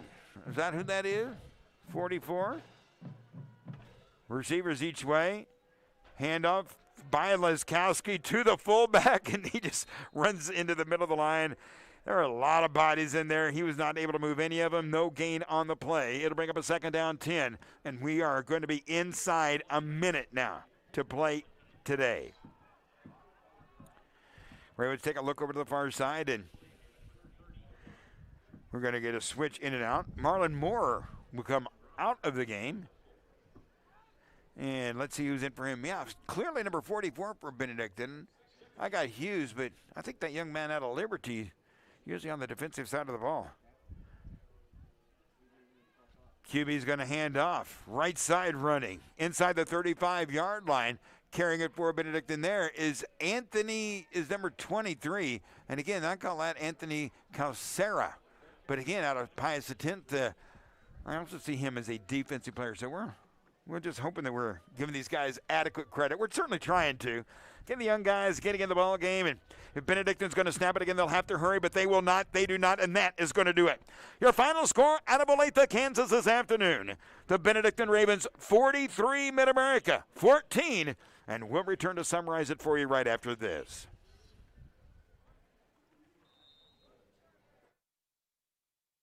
Thank you.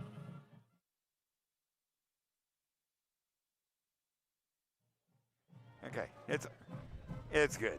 Thank you.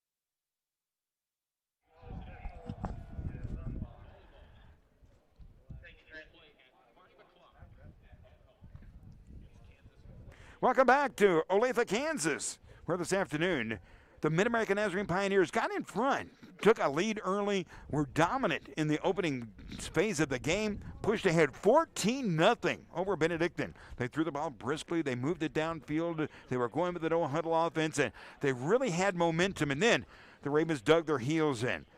Benedictine went on to score 43 unanswered points and come away with their 6th win of the year here this afternoon, 43-14. For Benedictine, 462 total yards this afternoon. Mid-America, 239. The Ravens rushed for 316, and they're led by Rayshawn Mills, 32 carries, 225 rushing yards for Rayshawn. Luke Laskowski for Benedictine was 9 of 14 throwing the football for 141 yards and a touchdown. Rayshawn had 2 touchdowns for Benedictine. Bouchard had 1 touchdown for Benedictine. You also got to give Davion Drayton an interception, pick 6, and another pick 6 for the defense. That's right, Joel Mewis went in from 27 yards back. So the Ravens ultimately playing well in each phase of the game, and they go to now 6-1, and they are 3-0 in the conference's South Division. By the way, the Benedictine Lady Ravens playing right now against Sterling in a game that is nip and tuck in the late going of the ball game. And so good luck to Coach Folsom and the Lady Ravens. Tonight, the Benedictine men are playing in Salina at KW. And it's going to be a 5 o'clock tip-off out there in the Coyote Classic, and they are playing the host team this evening. So good luck to Coach Moody and BC. We're going to be up in the Raymond Gymnasium Monday night as Benedictine will be at home, and you'll hear that game here on K Radio. Certainly want to thank you for having joined us here this afternoon. Again, from Olathe, Kansas, the final score today, Benedictine 43, Mid-America 14, and until we reach you next time, for Joseph doing a superb job as always, engineering things back at the K Radio Sports Studios. Tom Couch, so long, everybody.